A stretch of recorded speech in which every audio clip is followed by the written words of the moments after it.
Good evening, residents, staff, commissioners, and residents at home, those who can't make it tonight. The regular Planning Commission meeting of November 10, 2020 is called to order.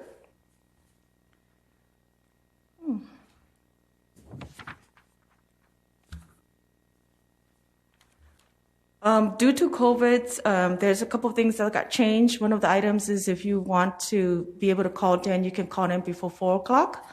And then also you can also watch the meetings online as well on YouTube. And let me see. So you can email in, telephone in. There's quite a few things that we can do. So, and also can attend the meetings with the cards right here as well. We're going to take a moment of silent prayer for meditations and Pledge of Allegiance, which is Holt's going to help us with that. And also, I just want to take a moment to say that, you know, with close to 240,000 COVID deaths, and it's saddened to say that now I'm beginning to have even family members that's being affected. So just take care of yourself and be safe. Thank you. Will you please stand, face the flag, and repeat after me? Pledge allegiance to the flag of the United States of America and to the republic for which it stands, one nation, under God, indivisible, with liberty and justice for all.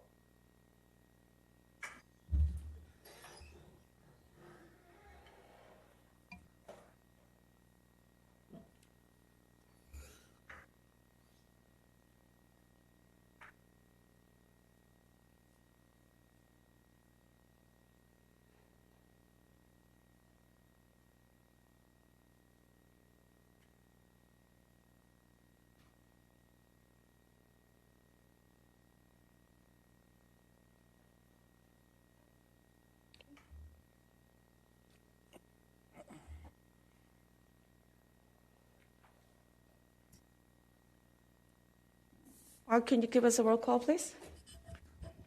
Yes. Vice Chair Holtz, Commissioner Jaquez, Here. Commissioner Kennedy, Here. Commissioner Redholz, Here. and Chair Hing. Here. We have a quorum. Approval of minutes. Does anyone have any changes to the minutes of October 13, 2020?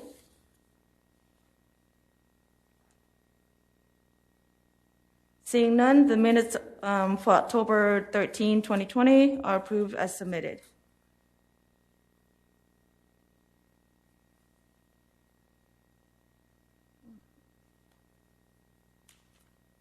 Okay, we're going to have the oral communication. This is the time when any member of the public may speak to the commission on any matter within the scope of duties assigned to the commission relating to non-agendized or consent calendar items. Other matters included on this agenda may be addressed when the item is under consideration. For all oral communications, the chairpersons may impose reasonable limitations on public comments to assure an orderly and timely meeting. The Roth-Brown Act limits the Planning Commission and staff's ability to respond to public comments at this meeting. Thus, your comments may be agendized for a future meeting or referred to staff. The Commission may ask questions for clarification if desired at this time. By policy of Commission, oral communications at this time on the agenda is limited to a total of 15 minutes. Persons who are not afforded the opportunity to speak at this time may do so under continuation of oral communication later on the agenda. So does anyone have oral communications?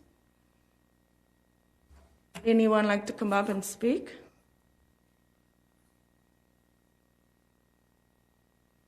Okay, so we're going to continue with public hearing.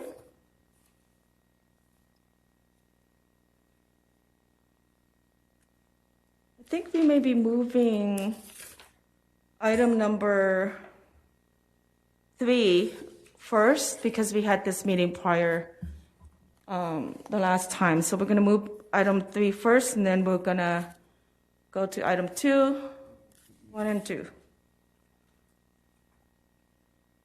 I don't think we're hearing item 3 on the phone. Oh. Yes, if I may, Madam Chair. Item 3, staff has recommended that that public hearing be continued to the next regular Planning Commission meeting. We were hoping to get comments back from the State Department of Housing and Community Development in time for tonight's meeting.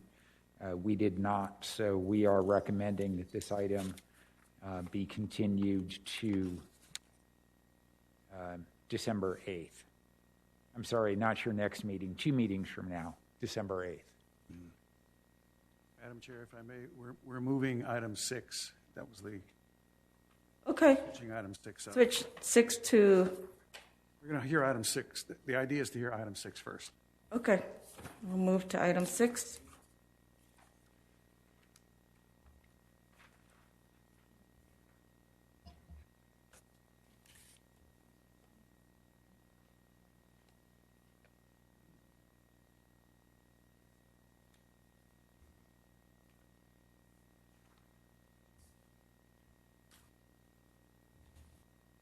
So, Renee, will you be?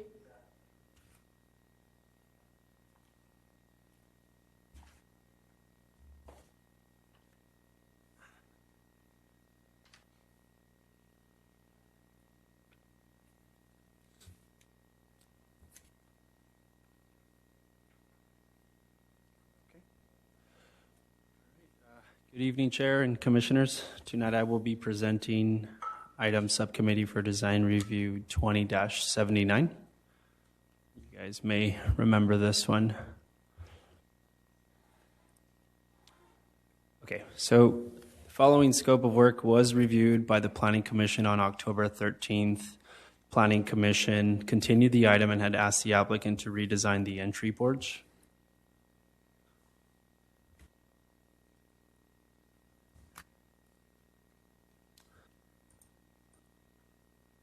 And I'm having some trouble here with the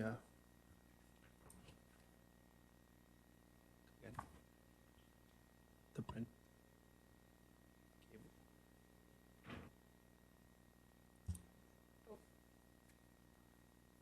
Oh, I see what's going on.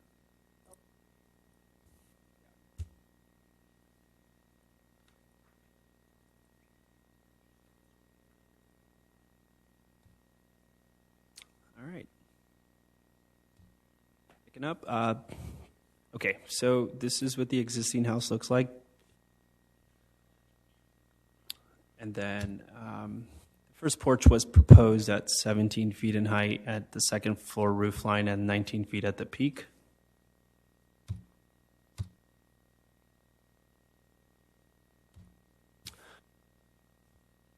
Now the applicant has come back with an alternative option that presents a gabled roof with an arch that is at 14 feet in height.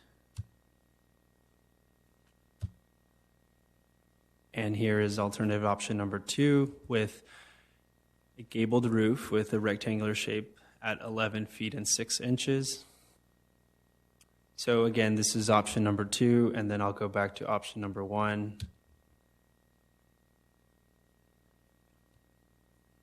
Just kind of going to flip through those a little bit. Now with that being said, Renee, can we see the original option? yeah, of course.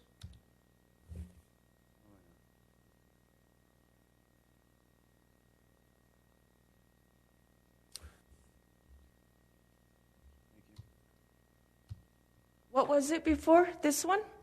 What was the original roof line? The existing house. This is. Yeah, the existing one.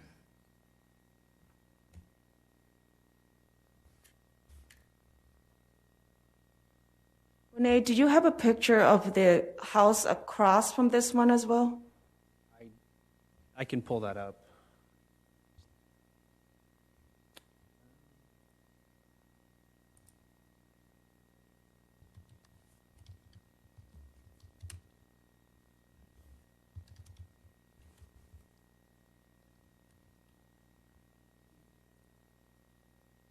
Almost there.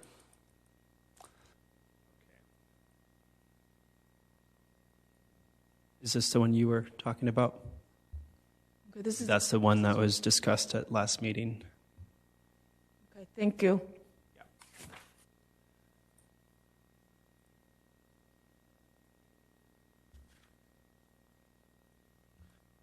So with that being said, planning staff does recommend the Planning Commission to approve alternative option number 1 with the arch and the gabled roof.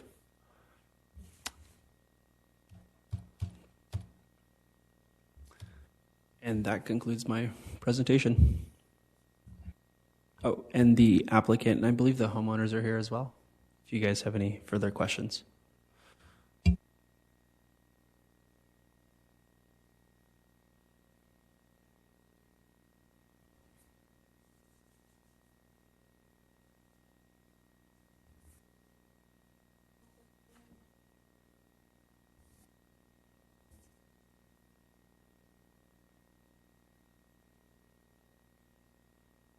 Your mic on? No, this isn't. Okay, can you hear me? I'm sorry, I just don't have item number 6 in my sheets right here. So for public comments, let me see. Okay, so we just open up for public comments right now. Or does anyone have a card for item number 6?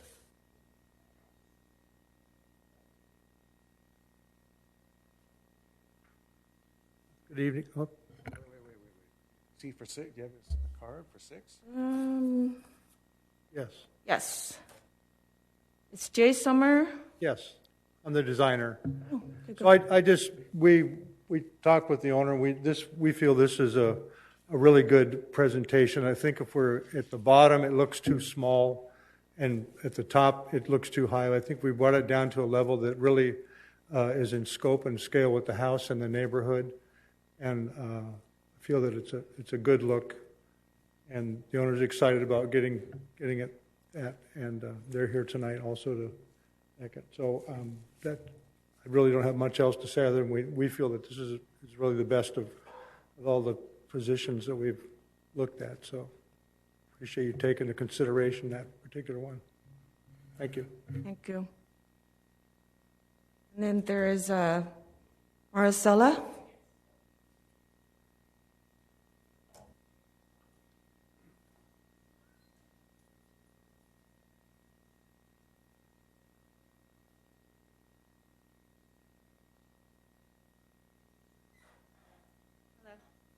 My name is Marcella. I'm the homeowner along with my husband, Magno. We've been living there off and on for 30 years. Believe it or not, my husband purchased that property 3 times in his life. 3 times he's bought that property. We moved out, didn't like anything else, and he purchased that property 3 times. So if you guys can please help us and something we really want, and let us continue on with the planning. Okay, thank you. Thank you.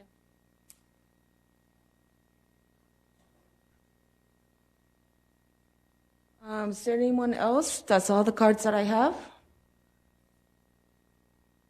Seeing none, I'm going to close the public hearing. It's not a public.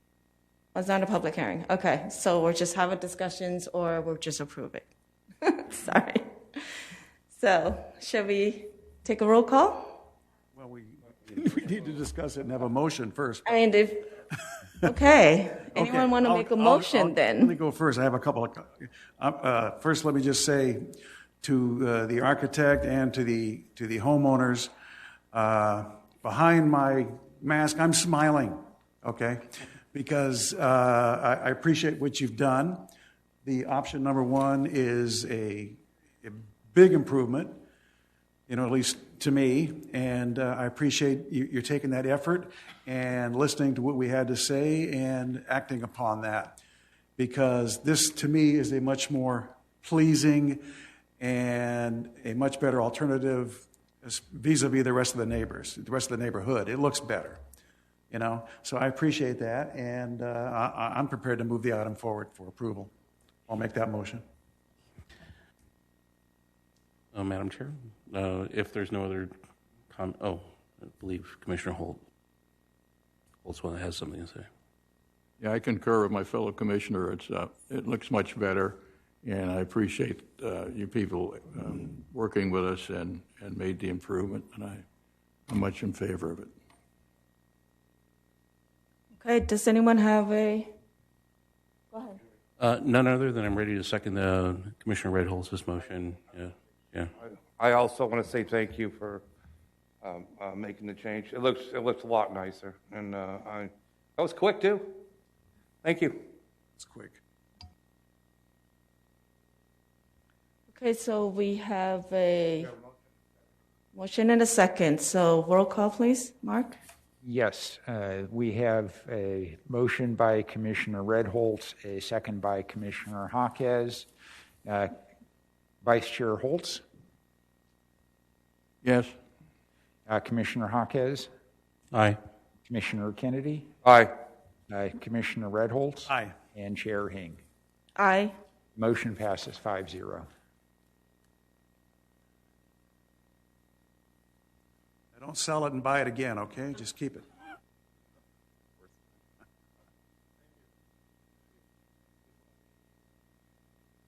Thank you. So now we're opening the public hearings. It's going to be administrative use permit number 20-16. The applicant is requesting approval of an administrative use permit to provide on-sale service of beer and wine in conjunction with a Bonafide restaurant. And who will be presenting this item? Our planning intern, Donovan Conlin, will be presenting to the Planning Commission for the first time today. Thank you.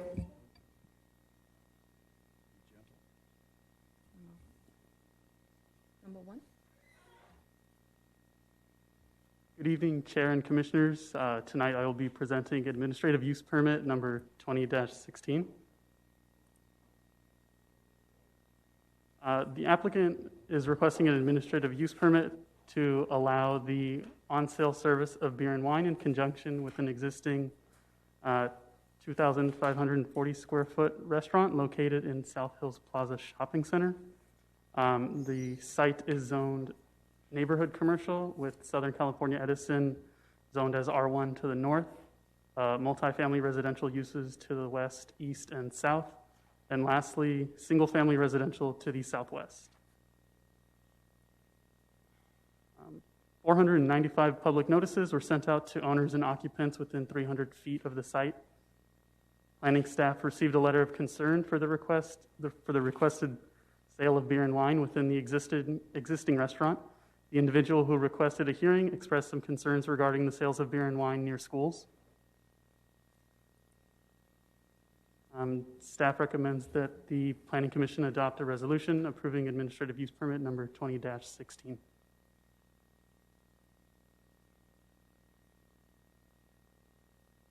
Okay, so we're going to open a public hearing.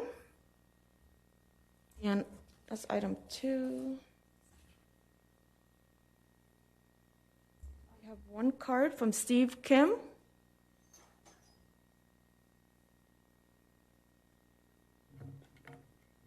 Good evening, Madam Chair and member of the Commission. My name is Steve Kim, GST Partners, 800 West 1st Street, Los Angeles, California, 90012. I'm here representing my client, Jay Wu. This restaurant is relatively a small restaurant. It's about 2,480 square foot with 67 patrons. The shopping center itself has gone through just like any other businesses in this area and throughout the region, has gone through a tremendous hardship. My client has proposed to open up a restaurant, as sort of a Korean fusion restaurant. We're very excited to be part of a city of West Covina if this item is approved. As the presentation noted, it's very important for our client to be part of this community, and I think having a restaurant in this community is very vital. I do understand there's a concern from the community, and I'd love to address any issues or concerns at this time, and that I urge and I vote per the commission, the department's recommendations for approval. Thank you. Thank you. Does it, go ahead. Yeah, the restaurant is currently open, right? Yes, it is. How long has it been open? It's been open for about a month now. Just a month. Just a month. With COVID, it's been very difficult, but at some point you got to start the business at some time. Yes. Yeah. And the restaurant owner, does he have a restaurant experience of any kind? He does not, and I'm certainly personally concerned, but he's determined and he's motivated. I think he'll do a wonderful job. And I just like to add that this is a truly a bona fide restaurant, and the beer and wine service will be incidental to full service restaurant. So, and the idea is to serve beer and wine to patrons eventually, hopefully, that are dining within, sitting at a table and eating it. Just looking at the floor plan, it doesn't look like it's designed to just walk in and sit at a so-called bar. Correct. As I do have the menu here, if you take a look at the menu, this is a full service restaurant. And unlike the bars or any alcoholic establishments, food comes first. And again, it's beer and wine sales will be incidental to food orders. Thank you.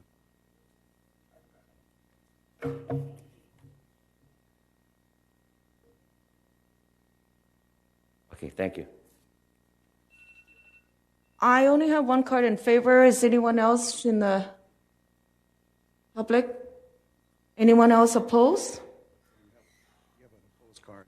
Oh, there's only one card. That's his card. Yeah. You have an opposed card. Steve Herbert. Oh, he didn't say. Hi. Come on up. He hasn't been here a while. He doesn't know how to do this. This is pretty spooky, I'll tell you. I didn't see the agenda and I didn't know the numbers, so I just put the restaurant name down. First off, my name is Steve Herford, and first thing I should say is thank you guys for doing this. I served a long time on the city council in West Covina, and I know how unrewarding your job is. Mine was very rewarding because and yours is too in some respect. I mean, you get a lot of things done. We at least got paid a decent salary, but anyway, so much for that. Thank you. How much time do I have? 5 minutes? Time's up. You took too much. Yeah, I was going to say I already blew it, huh? This is a little bit of an unusual one for me to come down on, but the shopping center is very close to my home. I go there practically every day. So let me just kind of start. On October 14th, I submitted the letter listed as attachment 2 in the staff report. In the letter, I asked staff to inform me of a time when I could review any plans, occupant mix in the South Hills Shopping Center, and any other information on projects planned for the center. Unfortunately, I never heard back from staff. I wasn't notified about the meeting.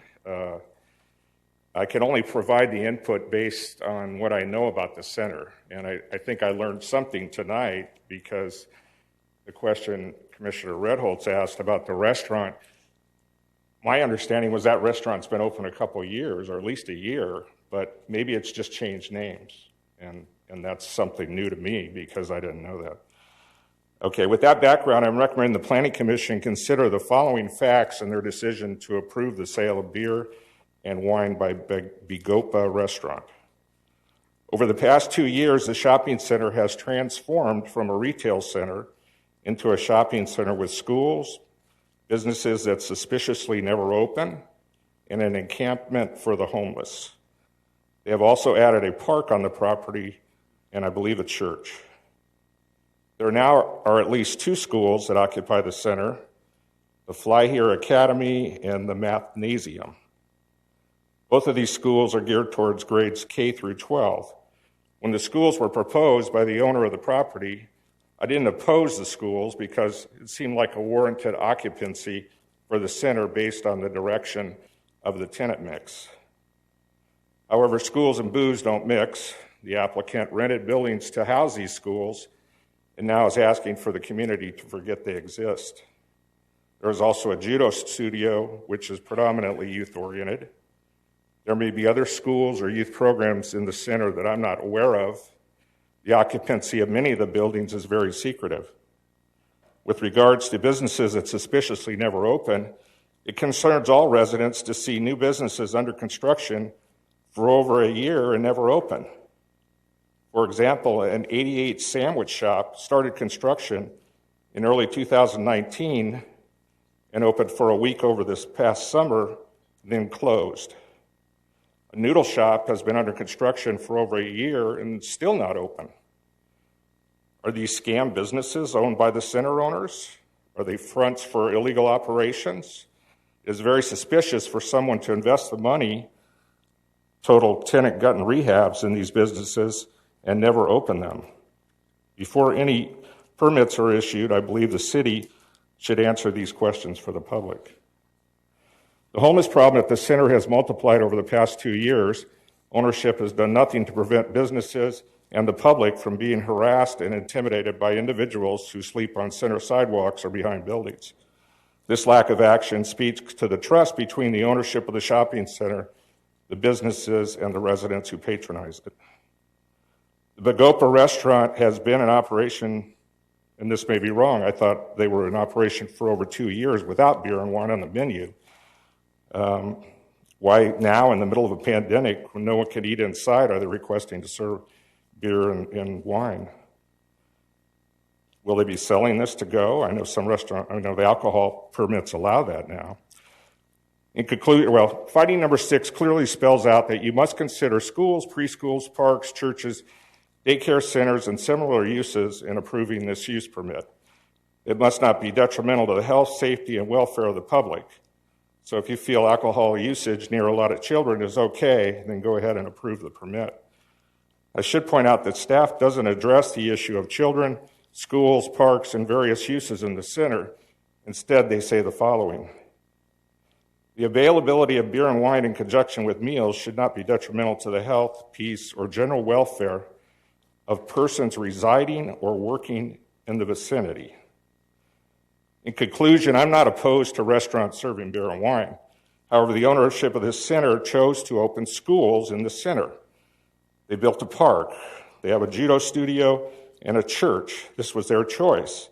The community accepted these occupancy types, even though it wasn't typical of a commercial center. Once they went in that direction, they forfeited the right to serve alcohol at restaurants within the center. Booze, school, parks, youth activities don't mix.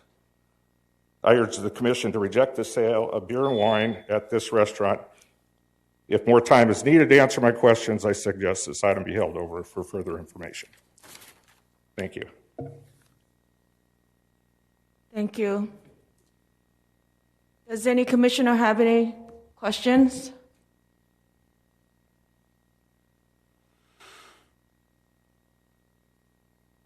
Sorry. Anyone else that oppose would like to come up to speak against this item? If not, I'm going to close the public hearing. Madam Chair, the applicant has an opportunity to rebut what was said. Okay. Would you like to rebut?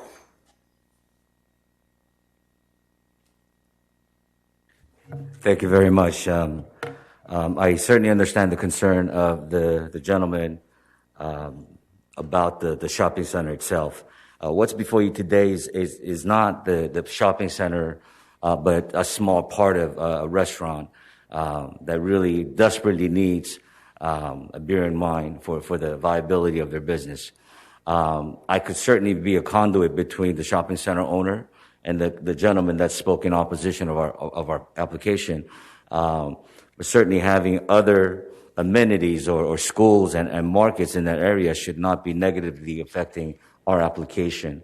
Once again, this is a truly a bona fide restaurant, and I think it'll serve not only the community but the business in the area as well. So I urge and I vote. Thank you very much.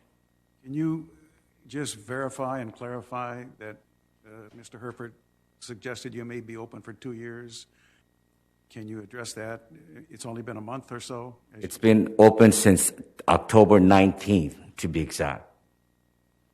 October 19th. It's been closed down for some time. Unfortunately, the previous tenant did not do a very good job, and didn't work out. Thank you. Thank you.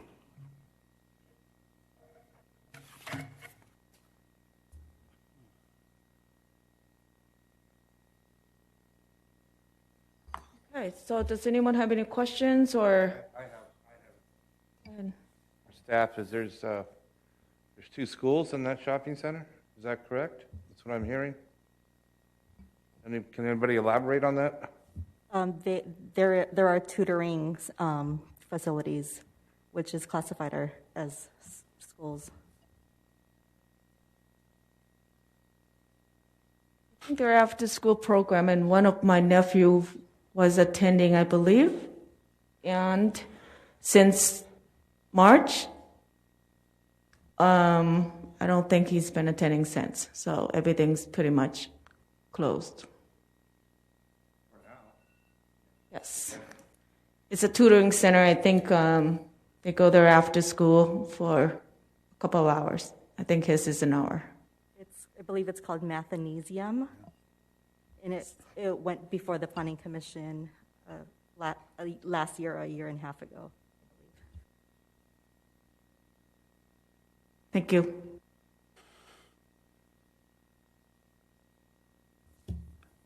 Okay, I'm going to close the public hearing, and we're going to open for commission discussion.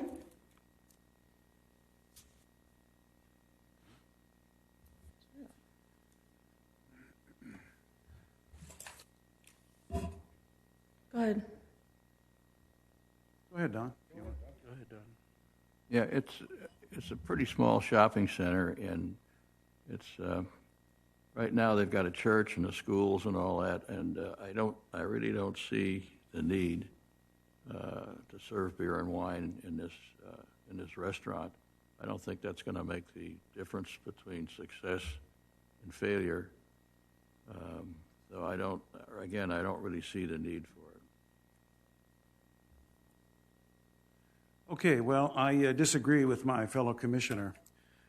I think these restaurants are, for one thing, I admire this operator for coming in and opening a restaurant in the era of COVID. It's not easy. And with restaurants failing, and if not failing, certainly struggling to stay open. I went in there the other day. I looked at it. It's a nice kind of a bistro kind of atmosphere in there. I mean, I'm picturing that because all the chairs and tables were off to the side. They're not serving inside, obviously. But when I was in there, people were coming in and picking up Go orders, and even an Uber or one of those delivery services was there picking up food to take to somebody's house. So they're trying to stay open and trying to survive. And, I think that we should be helping these businesses and helping them to survive and to keep their family business open and keep their employees employed and making a paycheck and not doing the opposite. I sympathize with what the topics Mr. Herford brought up. I just find it interesting. Everybody was noticed on this, and none of those. Where are the school operators? Where are those people? And where are the other businesses that may be opposed to this? None of them are here. And we have heard no correspondence from any of them. So I don't know that they think it's as big a problem as Mr. Herford does. And as far as those other businesses that have failed to open, I don't think we can assign blame to this guy because they're not opening. And I agree. I see that noodle place and the other places, they put signs up and they do a little bit of work and then they're gone. But I'm not going to jump to the conclusion that there's something nefarious going on there. I am going to jump to the conclusion that maybe they just ain't got no money. That happens. You sign a lease and you intend to go forward and you've got all these wonderful ideas and all of a sudden you look at the checkbook and hey, you're done. You have no more money to spend, but that certainly can't be, we can't attribute that to this gentleman and his business. He is open. He's open. He's trying to do business there. And, I think that, it's open 11 to 8, okay? He's not opening crazy hours. He's opening, 11 to 8.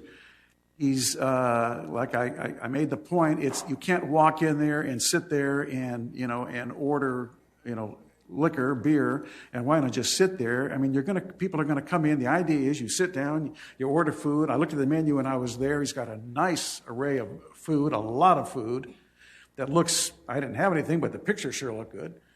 And people are coming in, taking out boxes of food, so it must be good. And he's trying to make a go of it.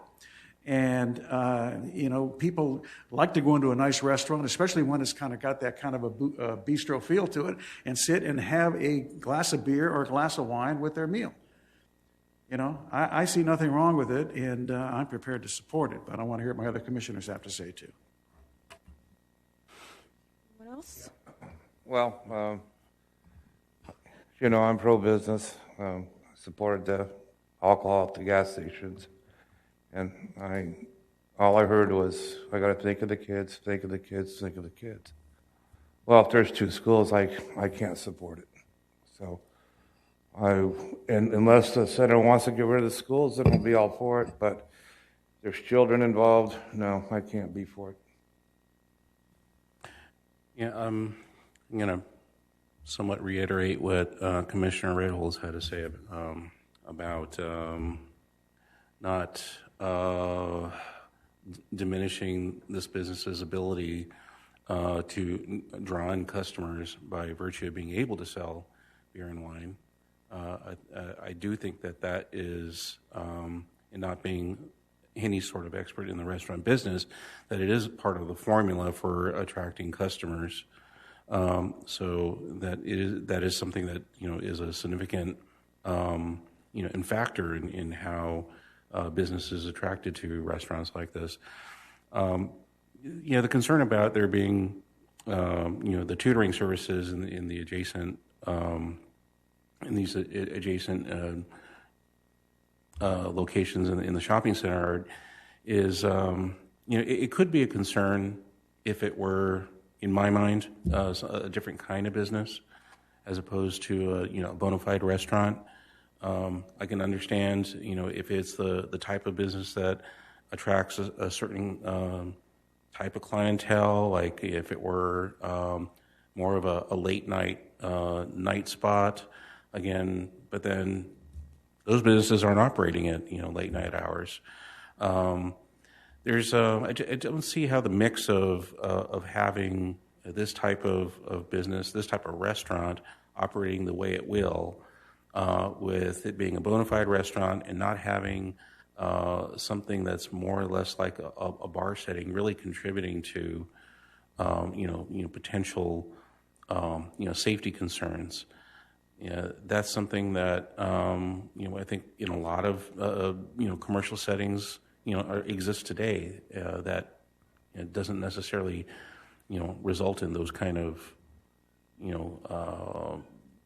safety concern outcomes. So I'm just more inclined to believe that this business owner is well intentioned, is gonna do their best, given that they're taking this chance at a really difficult time, during a pandemic, to try to start a business. They're taking a big risk, so the onus is on them to do the right thing. So I believe they deserve a chance and have this permit approved. Madam Chair, may I ask a question of perhaps staff? These schools were mentioned. Where are those schools? Do we know? I mean, I have kind of an idea, but where are they in proximity to this restaurant location? Because the restaurant's at the very end, right across from the Taco Bell, and then it's like an L goes around. So do we know how close those are to that school, to the restaurant and the school? This particular restaurant is on the first floor, and on the same building on the second floor. That's where the tutoring center is. Upstairs. Okay. And the Is that the Mathnesium up there, or is it? Yes, that's the Mathnesium. Yeah, and the martial arts school is at the end of the first floor level, I believe. Yeah, it's next to the post office, I think. Yeah. Yeah. Okay, yeah. Didn't change my opinion. Okay. Well, this particular plaza has been there ever since I've known it for the last 30 or so years, and it's been relatively quiet. I haven't seen a lot of business activity that was fully occupied. I'm not sure, but it seems pretty quiet, and they've always had problems having tenants. Steve Herbert, he's been in city councils for the last 20, 30 years or so. You probably know that as well. I'm just a resident, and I observed that it's been pretty quiet. Even forgot the name, I think Maruka was there before Tokyo Center, and they were consistent, but everyone else is sort of like not there or open or what have you. It's been vacant until the new owner just picked up a couple of years back. So I guess we're the quote-unquote school, which is actually not a school because it's not open from 8 to 3 or so. They're after-school tutoring center. So it's after school, the kids gets bused there or their parents bus them there. And a lot of time these kids are being, you could say, watch or supervise, whether it's inside the class or get picked up right away, because I know my 10-year-old nephew gets really upset if I'm late. So they're being supervised, and you have to sign out. You have to sign the kid out of the place, so they're not going to be wandering around the plaza. I don't think they can. So I think due to that, and I also want to mention that the restaurant business, due to this COVID since March, it has been very difficult. And also, it has been stated that some of these restaurants will never come back, a good 30% or so. And regarding Korean restaurants, they have a lot of barbecue, a lot of side dishes, and that, I don't know, it may be because I don't drink, so it may be good for going with beer. And if anything that we can do to help as a city, we would like to support that and support their business, especially it's only been a month, and not sure how you do it since you can't be inside to serve. So a lot of people have seen this setting up outside on the sidewalk just to keep surviving. And even trying to keep it survive, the restaurant barely make it 50% of capacity. So it's really tough. And we don't know how long they're going to survive. No, hope they survive. So I will be supporting anything that we can help. And I don't think it will interfere with the school or tutoring center per se, because I think the kids who goes to those tutoring centers do get supervised, because they do get signed in and they do get signed out. At least that's what I have to do. So, I'm Chair, I do have another comment and a question I also want to bring up. First, the question is, and maybe the owner's representative can answer this question, or maybe also staff, is there any intention to operate outdoor serving as, outdoor seating, as many businesses are doing restaurants are doing right now? And if so, and maybe this is a question for staff, what conditions are normally placed on a restaurant that has a license to serve, beer and wine, if they're providing outdoor seating? What needs to be addressed when it comes to, and when it comes to this particular administrative use permit? If I may address, the reason my client opened up his restaurant on October 19th, it was basically do or die. He certainly understands the pandemic. We don't know when it's going to end, but he has to start at some point. So he's taking a big risk. As far as the outdoor dining, my next step, if this body approves it and ABC okays it, and I'll go forward with the alfresco program with ABC, which may allow us to have some seatings outside of our restaurant on the sidewalk area, we will attempt to research that. Yes. Okay. And maybe for staff, is there something that could potentially be addressed at this time, or does it wait for that moment in the future when you're looking to, open up an al fresco arrangement? As if we can address that now, as part of this administrative use permit, maybe it's something we might want to be aware of and address now, or please advise if it's something we address at a later step. The city does have a separate temporary use permit program to allow temporary outdoor dining due to COVID. And we can certainly send the applicant that information so that he's able to apply for that process. And that is done administratively.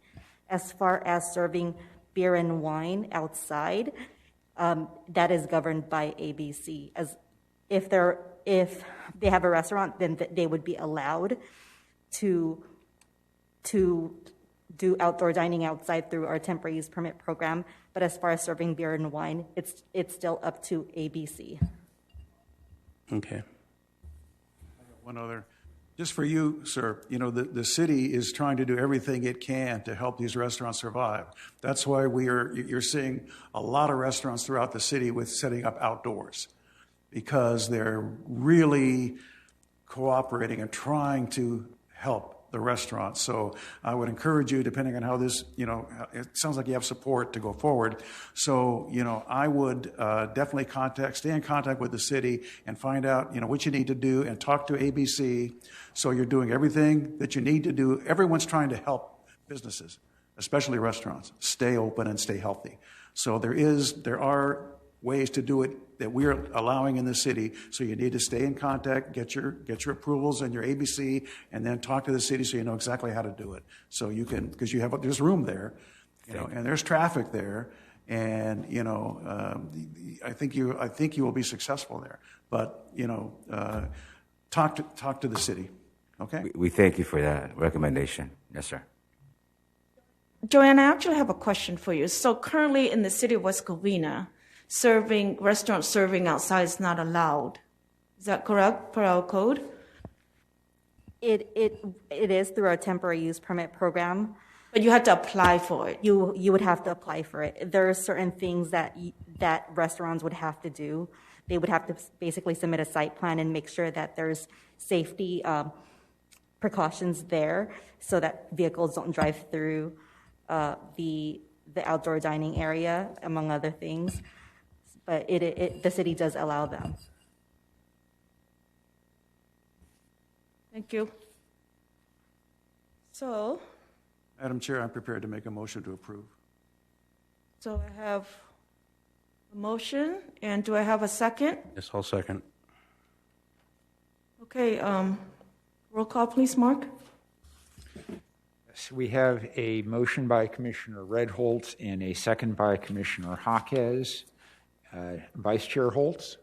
No. Commissioner Jaquez? Aye. Commissioner Kennedy? No. Commissioner Redholz? Aye.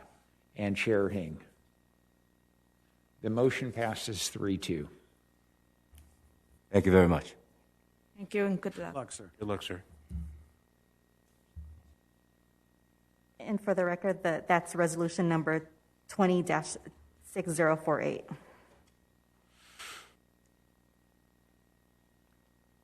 Moving on to second item, which is the code amendment to number 19-06, consideration of certain amendments to accessory dwelling units. And who will present this item tonight? Oh, we're continuing that. Yeah. We don't have a report to present. However, as Mark stated earlier, that the state is still in the process of reviewing the draft ordinance to make sure that it's consistent with state law. We request that it be continued to a date certain of December 8th, 2020. However, this item has been noticed as a public hearing. So if there are any public comments regarding this item, we would certainly like to hear that. Wonderful, thank you.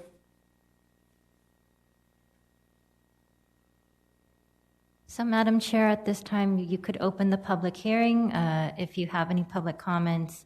If not, we would, staff request that you leave the public hearing open and continue it to December 8th meeting. Okay, so we open public hearing, and does staff have any questions, or if not, then we just continue until December 8th. Do we need a motion to do that? Okay, Chair, I'll make a motion that we continue this hearing until December 8th, or meeting on December 8th. okay. Do we have a second motion? I'll second it. Thank you. Roll call, please, Mark. Yes, we have a motion to continue the public hearing to December 8th. A motion was made by Commissioner Redholz and seconded by Commissioner Holtz. Vice Chair Holtz. Commissioner Jaquez. Aye. Commissioner Kennedy. Aye. Commissioner Redholz. Aye. And Chair Hing. Aye. Motion passes 5-0. Okay, so we're going to move down to condition use permit number 20-07. The location is 1208 South Hollandcrest Drive. Hold on, I'm not done yet. So the applicant is requesting a conditional use permit to allow for the construction of an 1868 square foot second story addition, a 734 square foot single story addition, 952 square foot 3-car garage to replace the existing 2-car garage, and a 5,200 square foot balcony to the existing 4,344 square foot second story single family resident. The proposed house will have a total area of 7,465 square feet, exceeding the 5,000 square foot maximum unit size. The applicant is also requesting a slight modification to exceed the maximum 25-foot building heights by 2 feet. And Commissioner Holt needs to recuse himself. I'm going to recuse myself. Thank you. And due to the fact that he lived within 500 square feet from this particular, 500 feet from the house that we're having a discussion on. Yeah. Madam Chair, may I also ask is if the owner of this property is here present? Thank you. Who will be presenting this report? The staff report would be presented by Assistant Planner Camelia Martinez. We'll go ahead and begin the staff report as soon as Commissioner Holt is no longer in the room. He has to leave, right?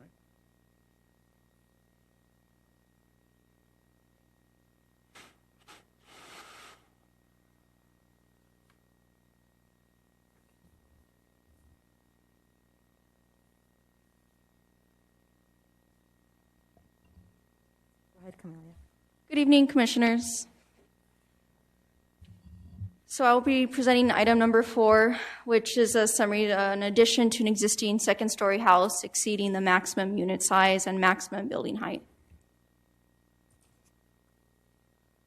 Okay.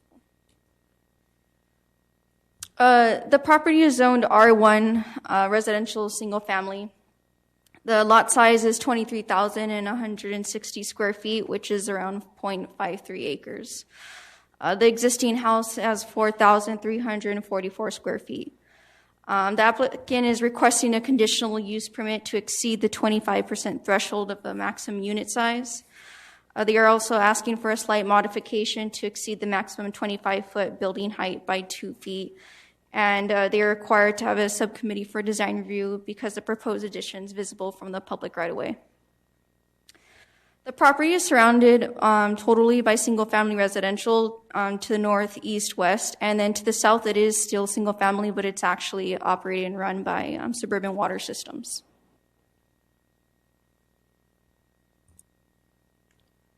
This is the existing site plan here. They have a 2-car garage of 434 square feet. This first story is 2,637 square feet. The second story is 1,273 square feet, totaling to 4,344 square feet for the existing home. For the proposed site plan, the proposal is to have a 3-car garage that is 952 square feet. The first story will be 3,371 square feet, and a second story will be totaling 3,142 square feet. The proposal meets all required setbacks for Area District 3.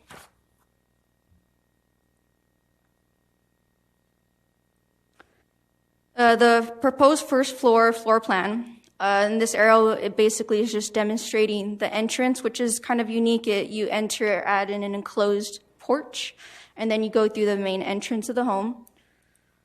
In yellow, we have here the 3-car garage. And in pink is the 4 bedrooms on the first floor, 2 bathrooms in blue. And then we have the green little laundry room right there, as well as the dining room and kitchen in the open floor plan. For the second floor, we have 2 bedrooms and a baby room. We have 3 bathrooms. In yellow, I have highlighted an existing balcony. And then in purple, I have the proposed balcony.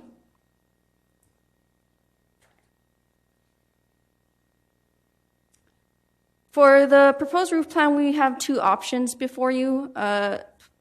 Option 1 is a Dutch gable roof style, which is consistent to match the existing residence. And then option 2 is a gable roof style. And staff is recommending option 1 because the existing house has this style, and we are looking for consistency. This is the same thing, it's just the rendering that they provided.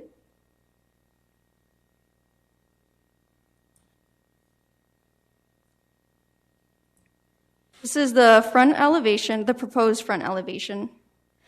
So with the new second story addition, they are asking for a slight modification to increase it from the code that allows for 25 feet up to 27 feet. And I have circled here at the top is actually the existing house is at 27 feet, so they're asking for it to be at the same height.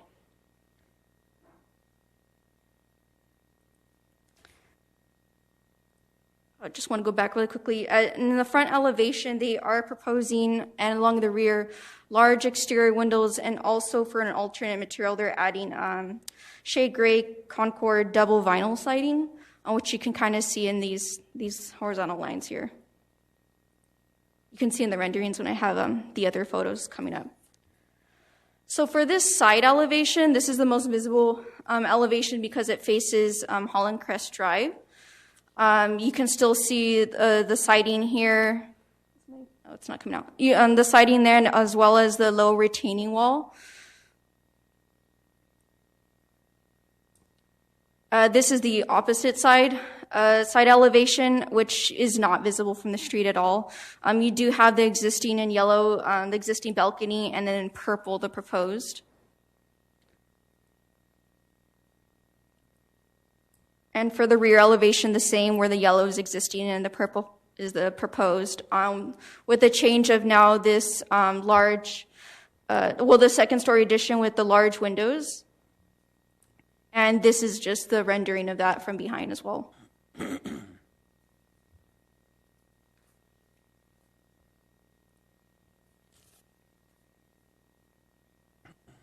So we have here the existing square footage and the addition, and then totaling them all up. So with the proposed addition, it's going to be at 7,464 square feet, and this is including the 3-car garage.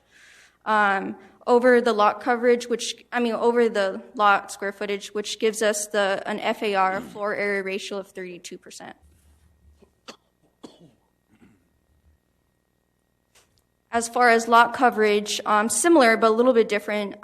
You have the first floor as well as all other coverage structures with the proposed addition. And then all that being totaled up will come out at 5,473 square feet, which is going to give us lot coverage of 24%.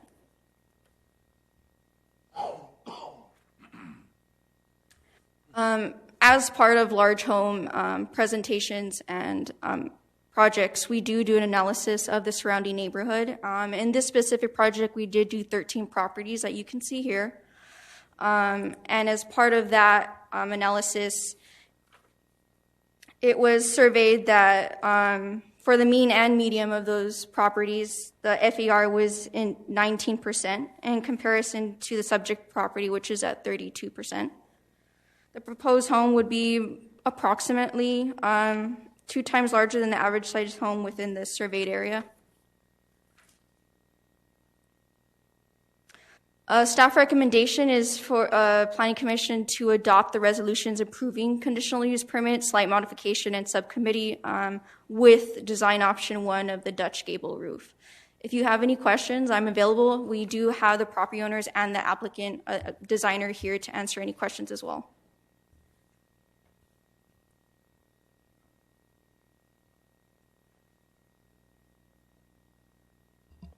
Does anyone have any questions for our staff? If not, we're going to open the public hearing meetings. And I have. So we're going to hear from those in favor first, then those opposed, and I don't have any card. Would the applicant likes to come up?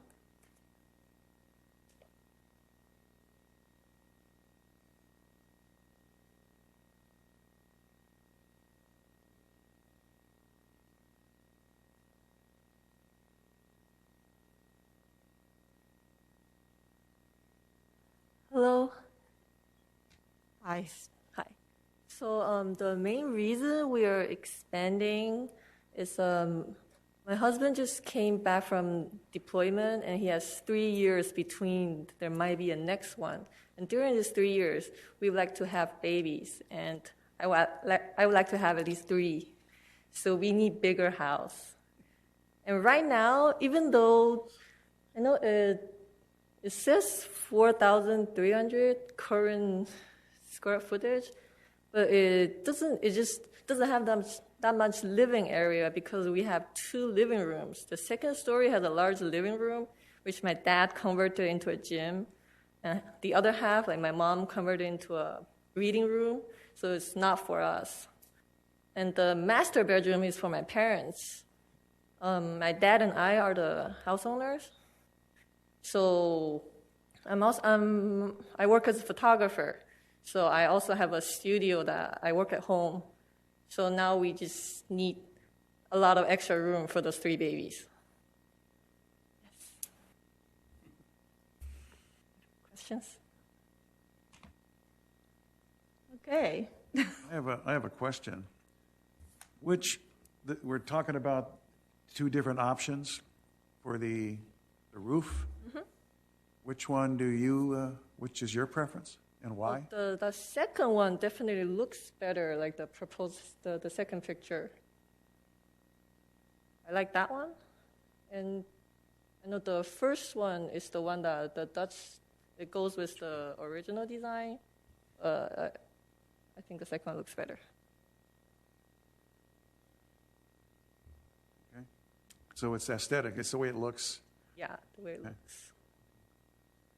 I actually have a question though, because you know how like the first picture, currently the top portion do not have a second story on top of the garage. Currently, the existing house. So your neighbor, which is one over, how much higher are they?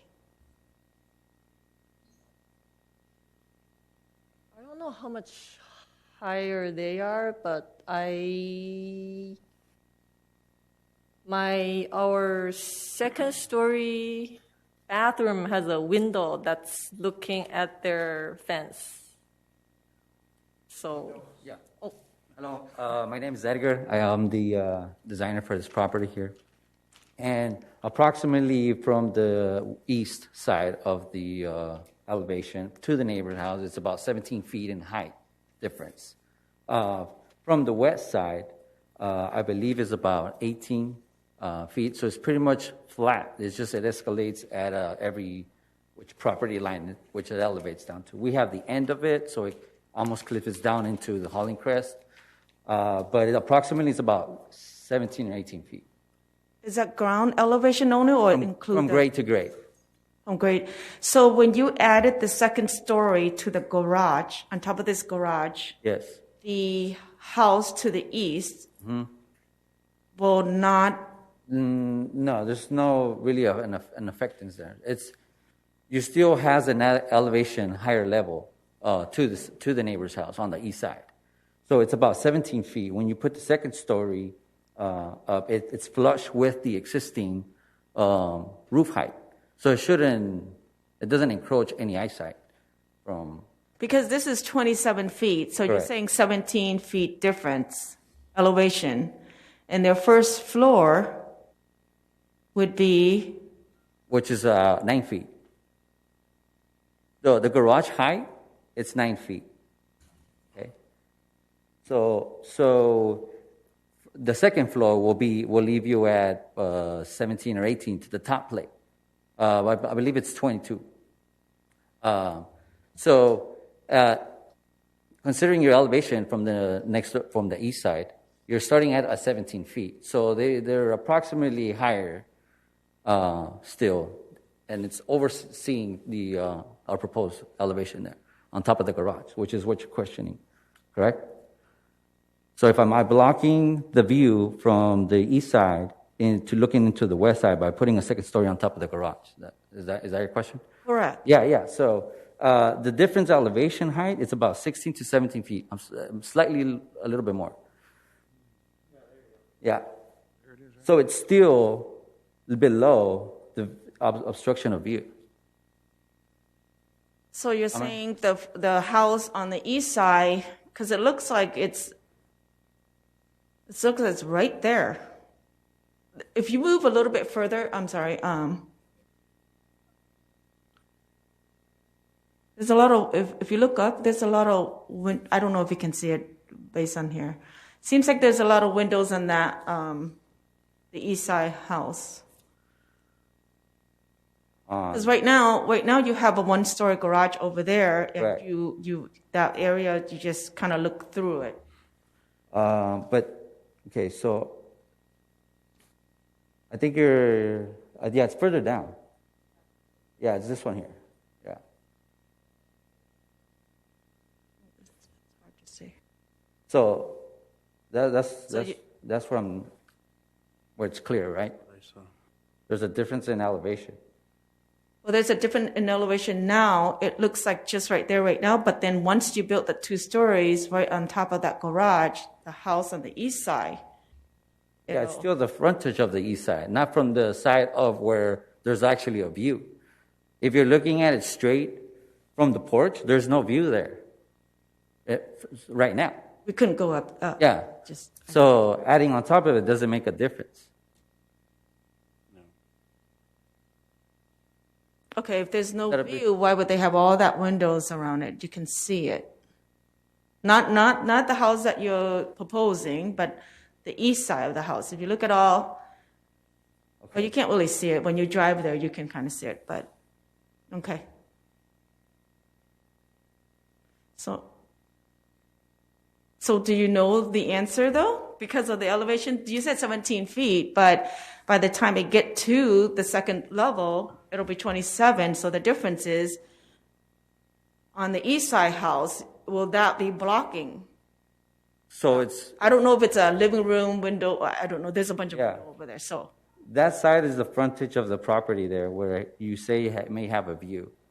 So if you have a view now, it's from the porch looking out towards the garage. It's still the front setback within the property.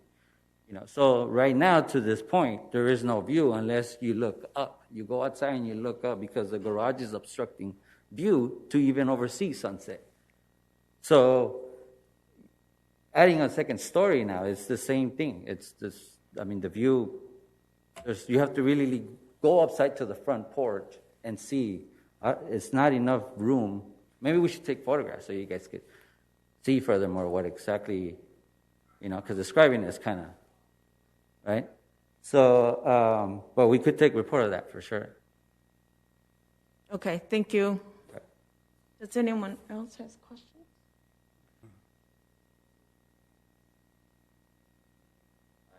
Get it? Okay. I don't have. No? No. Right. All right. Not right now, but do we have anyone opposed to the project that would like to speak against it? Could you please come up? And could you please also fill a card for us?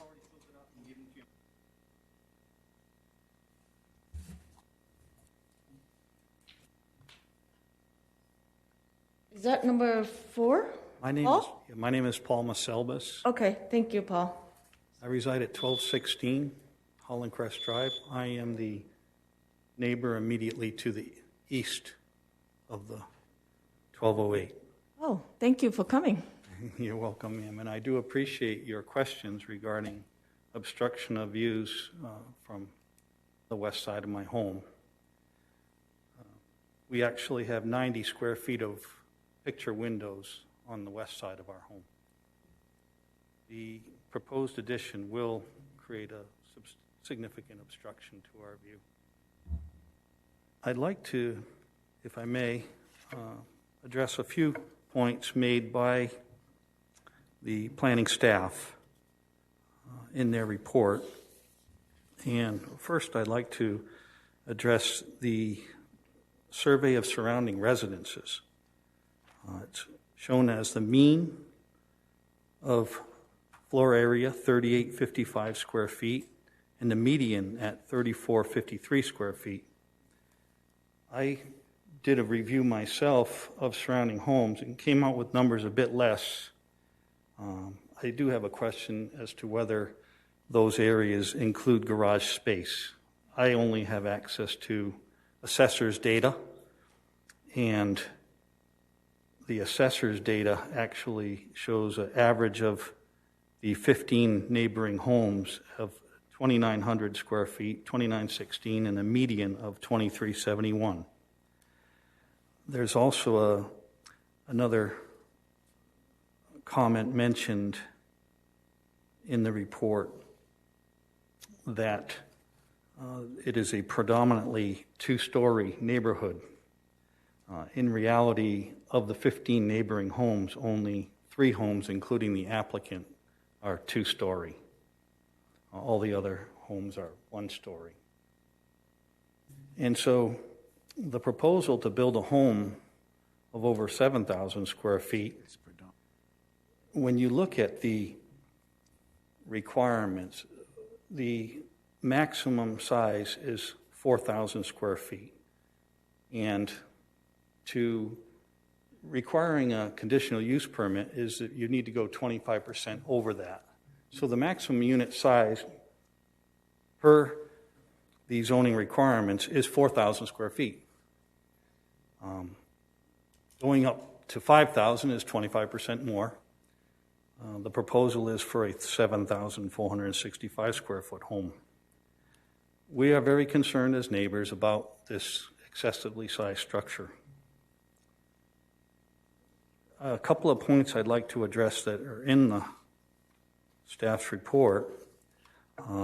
There is one conditional use permit requirement that states that in an area that is predominantly one story, which is the case here, is encouraged that the size of the second story be reduced in relation to the ground floor. A smaller second floor will not appear as massive or boxy. And that is one concern that we have, is that the architectural design does appear a bit boxy.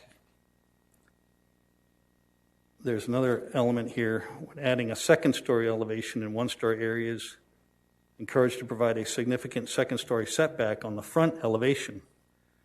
By adding back the second story from the first story, the front of the house will fit better in the context of a one-story neighborhood. Again, I recognize that the report does state that the home is not readily visible from the street, but I would contest that from Hollenbeck Street and those homes that are west of the house, they can readily see that this proposed addition.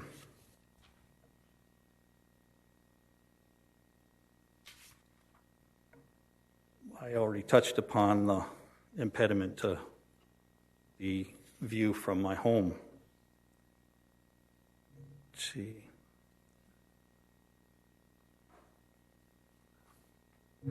I think I'll close with a couple of comments. I could provide my list of homes that we looked at. My wife was able to pull up a list from the assessor's database showing that. I'd like to leave that with staff if I could. And for comparison with the information they provided. In the report, they do mention one home that's 10,000 square feet.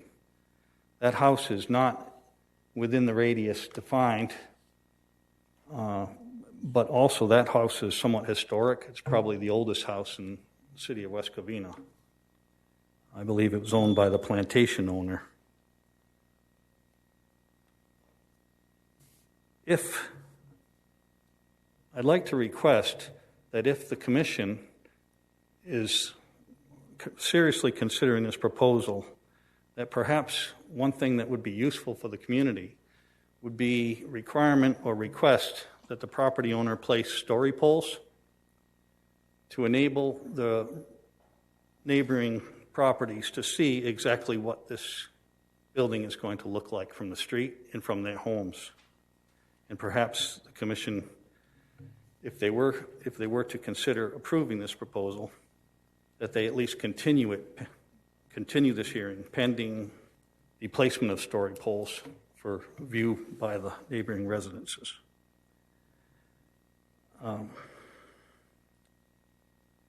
I'd like to close with a comment, and that is I heard one of the commissioners say earlier that no one was here to speak against the proposal.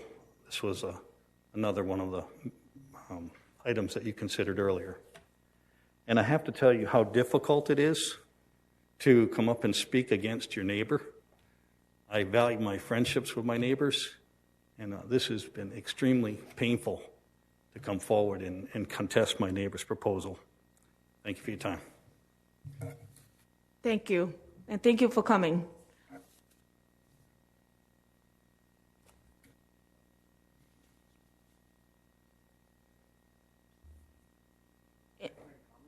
Go ahead. Are you for the project or opposed to the project? I am the contractor on the project. Oh, okay. Thank you. So I have a list of some properties that I've worked on here in West Covina, just the kind of amount of work that I've done here in the past 4 years. So do I leave this here? First off, thank you for allowing me to speak and allowing me to work in West Covina these past 4 or 5 years. I totally understand his concerns about the view, and we did have some information regarding elevation set up. One of our associates, the one that did the findings for us, he wasn't able to make it. He got caught in another commission, which is why we couldn't answer clearly the exact elevation difference. So I do understand. That's been our main concern, trying not to block the views. But because of the location of the existing home, it's tucked into the corner of the lot. We weren't able to design this addition in any other location other than where it's at now. So I am not opposed to doing the story poles. I also think that we can give more information regarding the views, because on this property a few years back, I built an 8-foot retaining wall. From the lowest part of Hollandcrest, there's this whole street of Hollandcrest has a big slope difference. So when you're standing on top of the neighboring properties, you look down, and it's not a slight difference. It's a major difference in elevations between all these houses. So the neighbor's 90 square feet of windows. If it's going to be an issue with the view, we can totally address that with the story poles, if that's, if that's something that you guys have an issue with.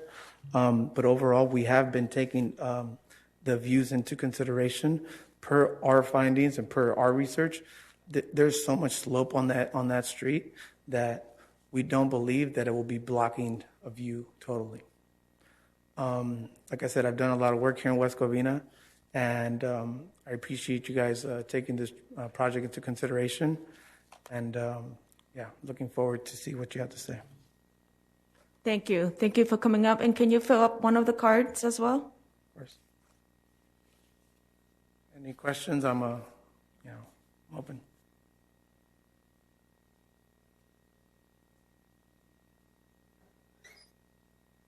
Any more rebuttal? I don't know if there's opposed, any more neighbors. I guess if, would that be your rebuttal for all the things that he said earlier? Yes, but just more of a comment. Okay. Madam Chair and Commissioners, if I may, so the applicant has an opportunity to address the opposition comments. And so if you have any additional things you want to share with the Commission in response to the opposition comment, now would be your time. If not, Madam Chair, you may close the public hearing.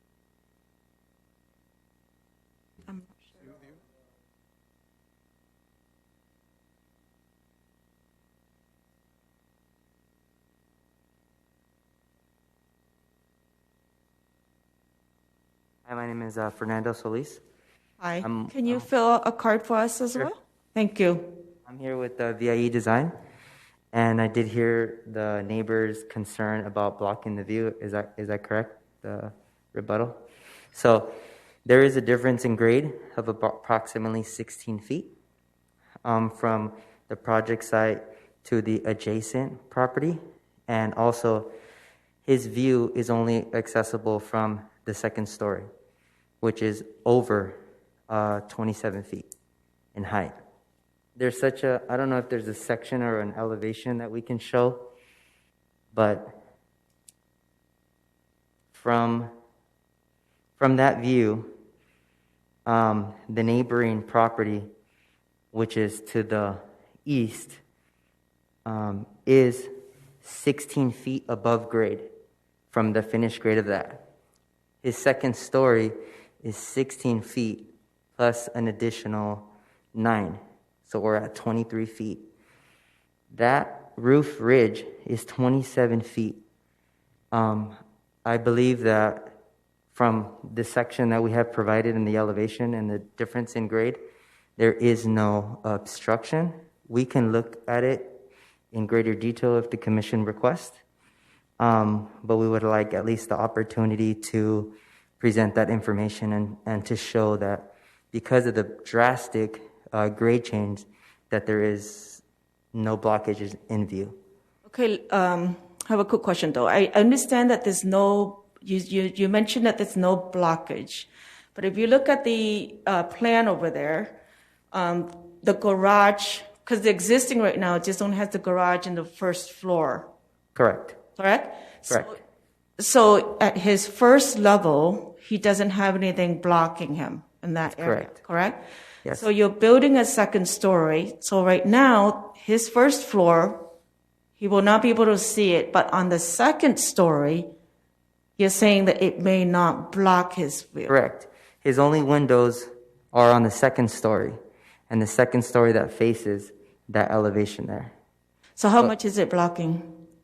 It wouldn't be blocking anything. If he is standing on his first story, and if he is looking on the edge of his driveway, looking out towards that way, there might be a couple feet that would be blocking him. Because if he's 6 feet tall, the grade is 16 feet. His eye level is approximately to the ridge, a little bit lower to that ridge of the second story. Because there's such a big grade change. And we'll be happy to provide some type of section that shows the blockages in view. But we are keeping the same height of the existing house, and we are expanding only in to the west side. So it's a little difficult to see the grade separation because we didn't provide that. We weren't ready for that. Okay. We would be happy to provide an illustration and an eyesight view that we've done before for other projects. Wonderful. We probably would like to see that because I cannot see when I was at the site. I couldn't go up there, or I couldn't go to his neighbors to see what is the difference between the elevation. It's very difficult. So, correct. It's very difficult. But in the old days, the developer who developed these homes, I believe, may have taken this is 30, 50 years ago. I'm not sure how long the house has been built. So they probably may have taken into considerations with the elevation difference in each, probably have a house. So right now we're changing. Correct. And I'm not sure how much change it will affect the other neighbors. So we're taking this into considerations as well. We would be glad to provide an elevation and a section and showing the grade differences in the adjacent property site and how his site would not be obstructed. Wonderful. Thank you. Mm-hmm. And I can answer any other questions that maybe the commission has or any other considerations or modifications that could be done to the property to move this project forward to an approval. Okay. Mr. Newman? No questions. No questions? No questions. Thank you.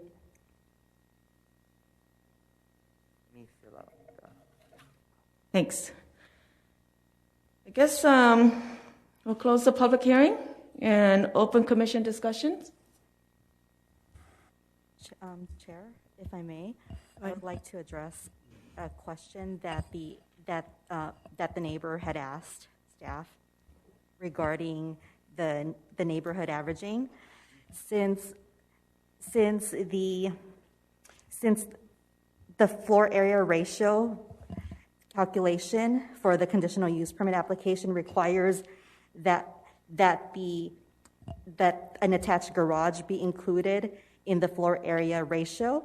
In order to do a comparable calculation, we had to add all attached garages, the size of all attached garages, to the size of each home. So in our calculation, the size of the garage for each property is added on to the calculation of the size of the house, so that it would work better as far as comparison is concerned. And we did drive around and made notes on whether or not the garage is attached, detached, if it's a carport, if it's a 2-car garage, or if it's a 3-car garage, or and so forth. So if it's a 2-car garage, we actually underestimated it to be about approximately 400 square feet. Normally a 2-car garage is a little bit over 400 square feet, and if it's a 3-car garage, we estimated it to be approximately 600 square feet. Thank you. Thank you for explaining. Okay, does anyone else has questions for our staff? If not, I'd like to start this. In the city of West Covina, we have, I guess the code requires anyone who has second story or home that are built more than 3,990 square foot requires to come to planning commission. Is that basically activate to come to planning commission to get approval? Now, in this situations, it seems like it hit the conditions, which is the 2-story and also large home that are larger than 3,990 square foot. So now, conditional use requiring conditional use permit. So the conditional use permits are depending on what the 5 commissioners agreed or not. Now, in this house, on top of those two conditions, which is larger than 3,900 square foot and 2-story, on top of that, there are one more addition that you're asking for, which is the 2 feet exceeding the heights that are in our current codes. The maximum height, I believe, is 25 feet. So there are quite a few conditions that they're being asked for. So I like to start it with that first, and then so those are the 3 items that we really need to have a discussions about this particular project. And on top of that, we're, as the Planning Commission, even though the Planning Commission do not have a view ordinance in the city of West Covina, but we are, to some extent, the view ordinance. We do take into considerations of how each homes are being built and how it's affecting their neighbors as well. And like I said, I was there and I couldn't see the different elevations. Part of the reason was because I couldn't get into the neighbors. I'm not sure if there's dogs or what have you, but I don't want to go over there and get chased down by the dogs. But I couldn't see some of the situations when I was looking at the floor plan and relative to the additions that you're adding. The main area that I'm concerned about is the second stories on top of the garage versus the old area that you had the second floor. I'm not so much of concern because I believe in the old days, the developer who developed that whole tract may have taken the whole neighborhood into consideration of how each is affecting each other. So right now, I'm so happy that the owner is willing to do a story poll. That's one. And also perhaps our commissioners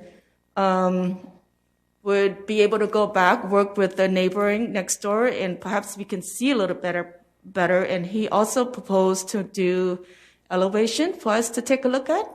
So that is really a plus, and I'm glad to hear that. That's all I have to say. So now let's hear what our fellow commissioners would like to add.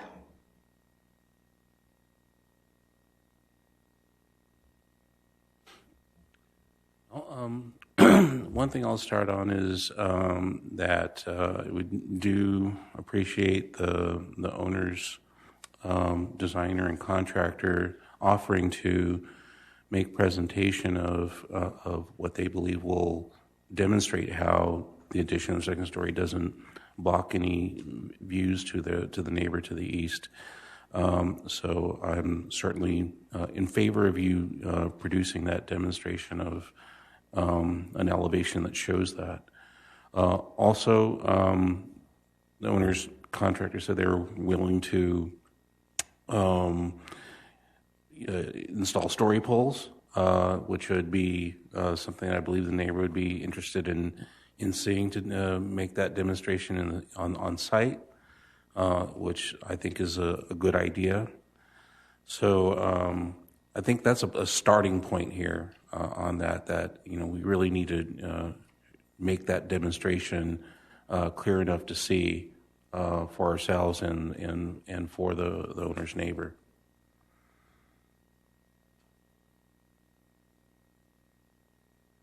Thank you. Would you like to add anything? Herb, would you like to add anything? Well, I'd like to hear maybe if staff can address some of these issues that are being brought up as far as what is being proposed to come back and take a look at. As far as, I mean, to me, it's, I understand the concern about the view. To me, that would be a courtesy to come back and do that because we do not have a right to a view ordinance in the city. So that would be a courtesy to do that, and I'm fine with that. But as far as the other, I mean, it looks like we're able to make these findings that we have. Maybe you can address that.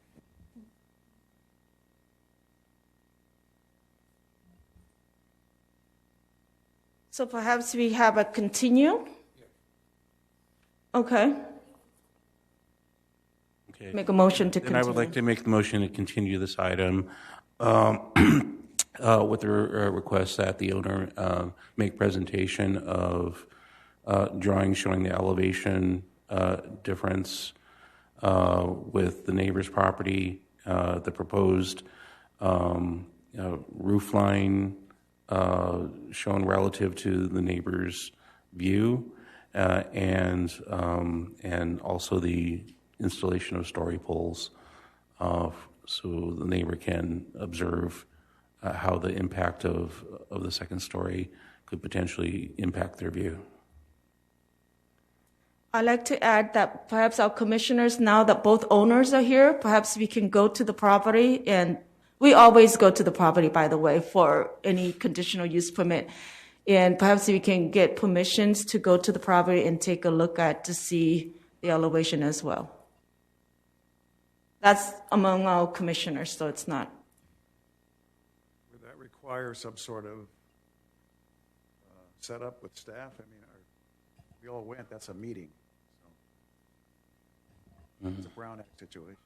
We don't have to all go at the same time, and I don't think our time is all at the same time as well. So I'm just making sure we cover that. okay, so can we make sure we cover that? If they put story poles up, you should be able to see it from the outside. So you don't, and I don't believe they have a gate, so you wouldn't be, you don't need to set up an appointment where all could see it collectively. Okay. But would we be able to work with the owners on the east side so that we can at least see how the story pole on his elevation as well? I can contact the neighbor and see if he's willing to provide you his phone number so that you can make arrangements with them.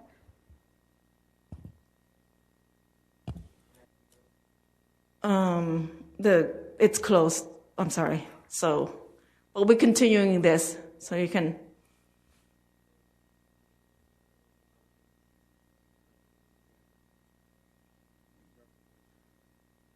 You can open it. You can reopen the public hearing. Okay. I would like to hear what he has to say now instead of finding out 2 weeks later. Okay, I'm willing to. We just have to second it. Okay, I understand that. I'd like to get, was there anything else anybody wanted to add in? Because we're going to bring this back. I don't want to bring it back for 3-4 meetings. I want to bring it back just for Exactly, another and that's why, So I mean, can we we'll- get everything we need to get now? Yeah, that's why I was just reopen the public hearing to make sure that we hear exactly what both parties are agreeable to and that their needs and interests are being met. We would be happy to accommodate the commission to visit the property. If all the commission goes at one time, we can schedule that too. According to the Brown Act, if you don't discuss the No, we cannot. We cannot. Okay. So we have to go by ourselves. Ourselves or no more. Or in pairs of two. No more than two, yeah. Sure. Okay, well, we'll be able to accommodate that. I think it would be also a good idea if we can coordinate with the neighbor and also at the same time that we visit one property, we visit the other property. So there's a good understanding of the entire site, not in pieces. Okay. That depends on whether the neighbors are. Correct. Go ahead.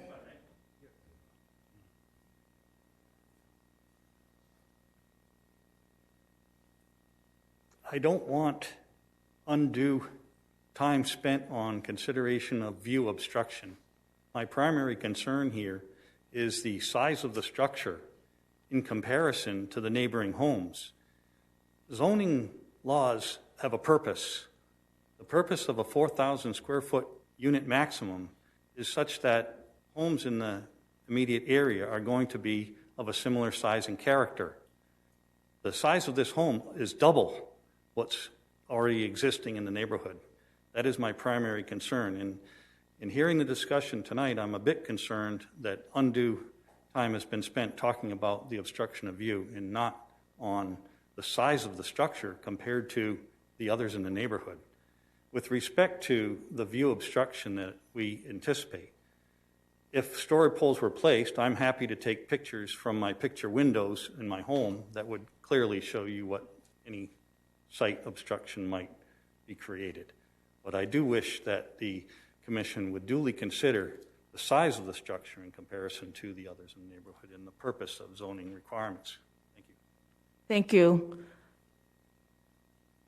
I also like to add that part of the reason we're doing the story poll, going out there to take a look at, also will make us see what the size and the masking are regarding the new addition of the home. So that will be taken into considerations when that is being done. And then so we can make a better decisions on that. Go ahead. Anyone else want to add anything to the motion?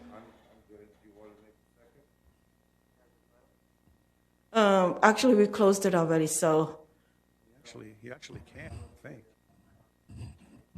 No, when you guys are doing all that, we are going to come back and make a decisions on that. Madam Chair, members of the commission, because you reopened it and you allowed the neighbor to speak. Come on up. Absolutely. And Thank you. Mr. Neighbor, just so you're aware, because this is a public hearing item, the applicant is afforded due process rights, which includes the right of rebuttal. Thank you. To rebuttal to his comment that the house is too large and it's too large for the neighborhood, staff has made findings and they have written that the addition continues the existing height. If we do any addition that does not match the 27 feet in height, it would not look pleasing. The house would look a little off. That's one.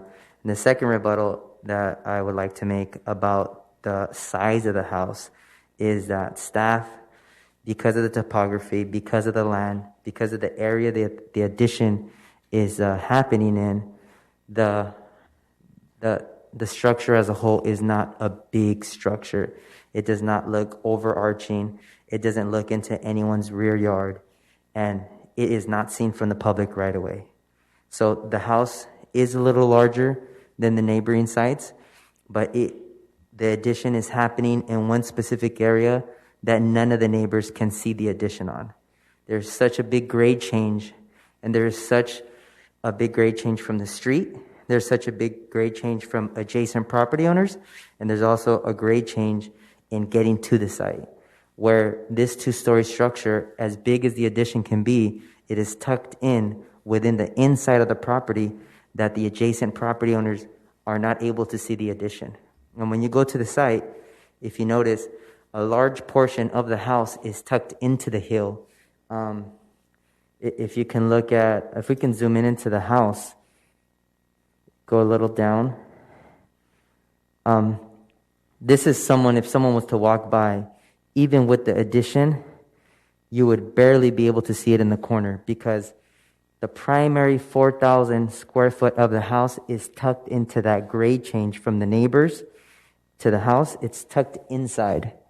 So within the grade change, the house is tucked inside. So the massing and everything else, just like staff supported the project, it's not a big mass.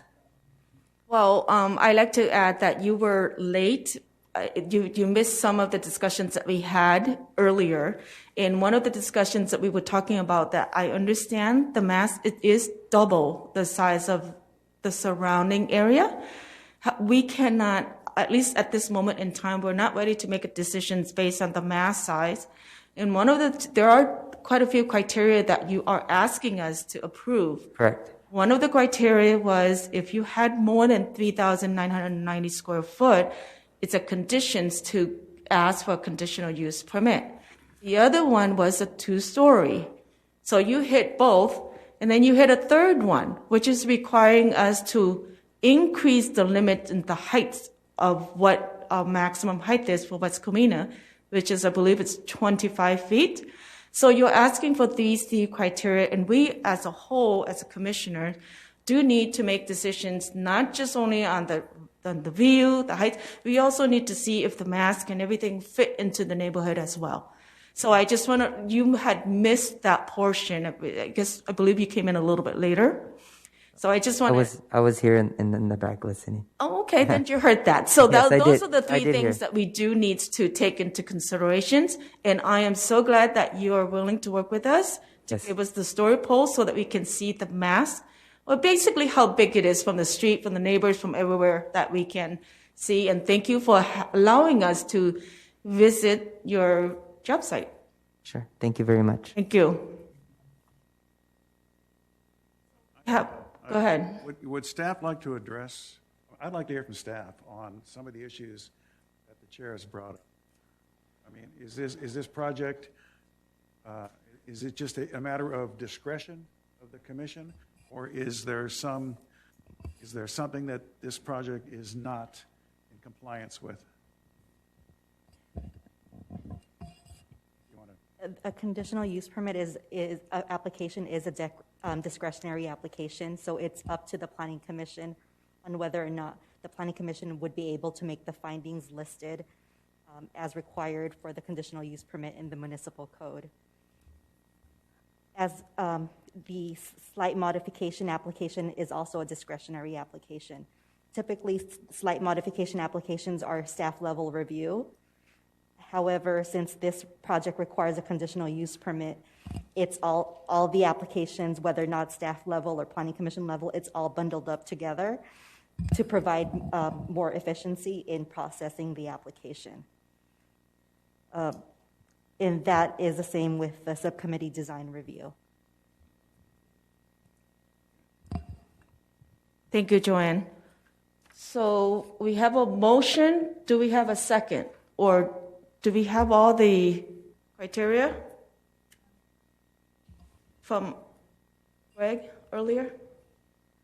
Oh, and also, we would, if the Planning Commission is going to continue the item, we would like the Planning Commission to continue the item to a date certain, as well as if the Planning Commission can provide staff with direction as far as the design, the design aspect of the project, if the Planning Commission is okay with the option 1 or the option 2, which is the gable roof or the Dutch gable roof, I think that's something that may be able to get settled today, since it's not size related, it's just aesthetics.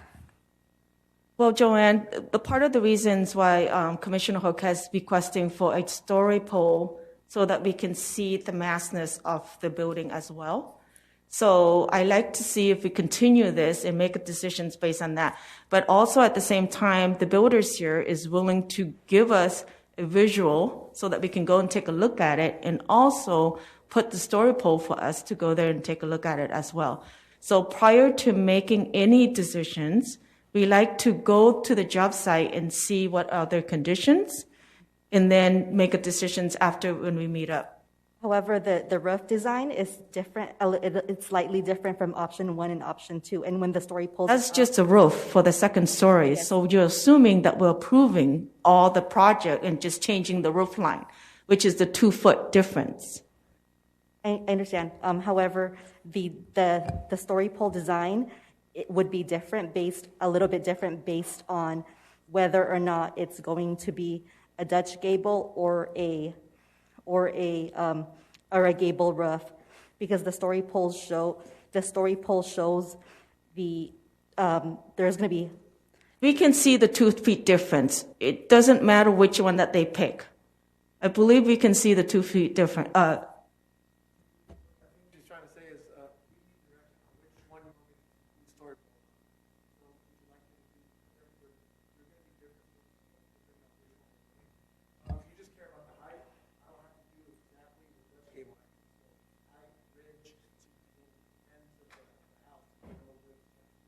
Correct, because the ridge at the middle is the same height. Is that correct? You should be up here. Come on up here so we can hear you. Yeah, so I think what she's trying to say is, if I'm going to do a story pole, I'm going to need direction on which design to move forward with the story poles.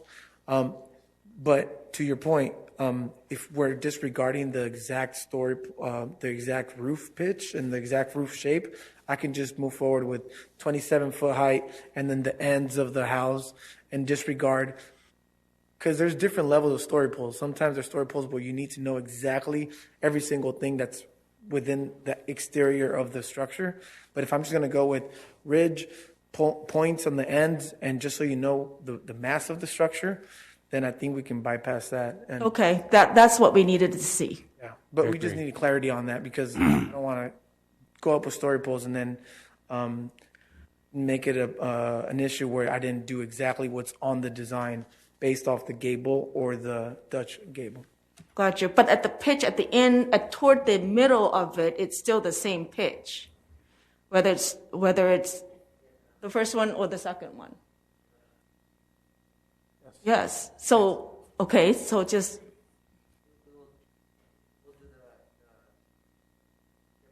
ridge, right? Just the yes. Right. It's only the two in at the end portion that's a little. Aesthetic wise, it looks a little bit different, but for the massness, okay. Correct. Yeah. So Thank for you. the mass nest, we'll be fine. Thank you. Okay, so he understands what he needs to do. Thank you. Commissioner Hawk has given the extended discussion. Could you please restate your motion? Sure. The motion is to have the owner present a graphical representation of the grade difference between the properties and the elevation representation of the new roof line, I guess, proposal relative to the adjacent property. And then the second part is for to do install story poles the way it was described just now. And Commissioner Jaquez, in order to continue the public hearing without renoticing, when would you like for this to come back? I believe whenever it would be as soon as feasible to have this both these items accomplished. I think December 8th is probably would give the applicant and staff enough time. So staff would recommend December 8th. Okay. I would like to ask the That applicant. appears to be reasonable. I would like to ask the applicant if we continue to the December 8th meeting, would you be able to put the story polls up and also provide the additional information by the 24th of November?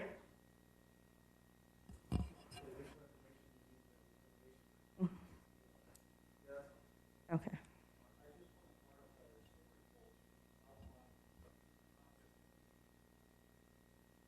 Correct. Yeah, I believe that's what they described. Yeah.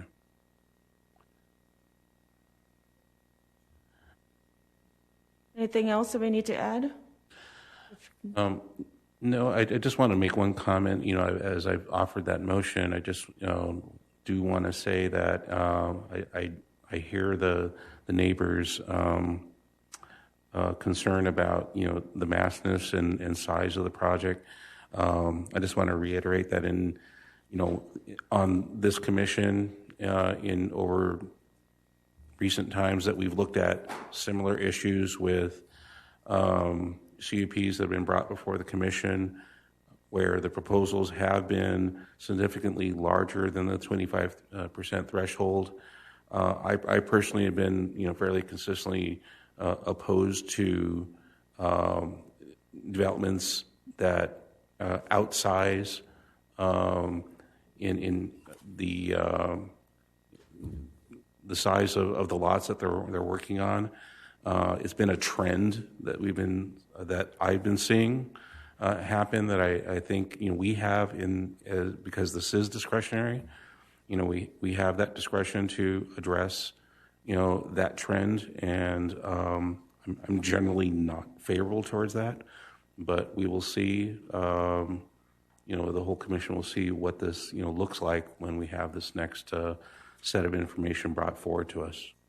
So, with that, I just want to continue with offering the motion and see if we can have that voted on. Okay, do we have a second motion? Anything else I'll second that. Just take a roll call. I have nothing else. No, I'm not going to second it. She seconded it. So there is a motion on the floor to continue the item to December 8th, and the applicant will install story poles and provide additional information on site cross-sections. That motion was made by Commissioner Jaquez and seconded by Chair Hing. And with that, I'll do a roll call. Vice Chair Holtz is not here. He's recused. Commissioner Jaquez? Aye. Commissioner Kennedy? Aye. Commissioner Redholz? No. And Chair Hing? Aye. The motion passes 3-1 with one commissioner not present. Thank you, everyone. So we're moving to... Madam Chair, somebody will need to bring back Vice Chair Holtz. Oh, that's right. Thank you.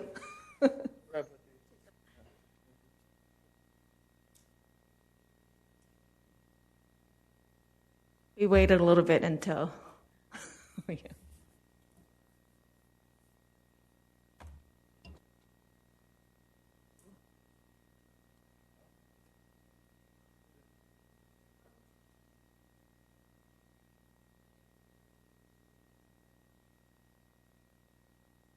You guys ready for another conditional use permit? Bring it on. Yeah.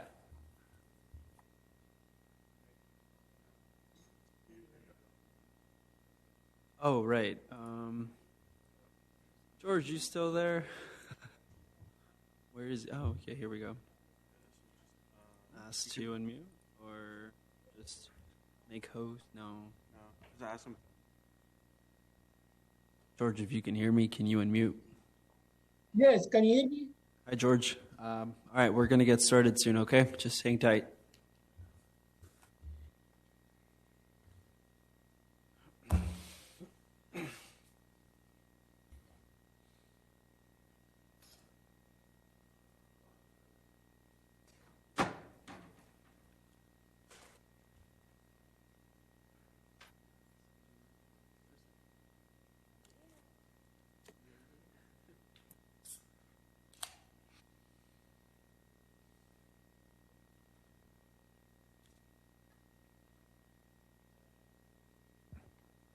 Yeah, you're back.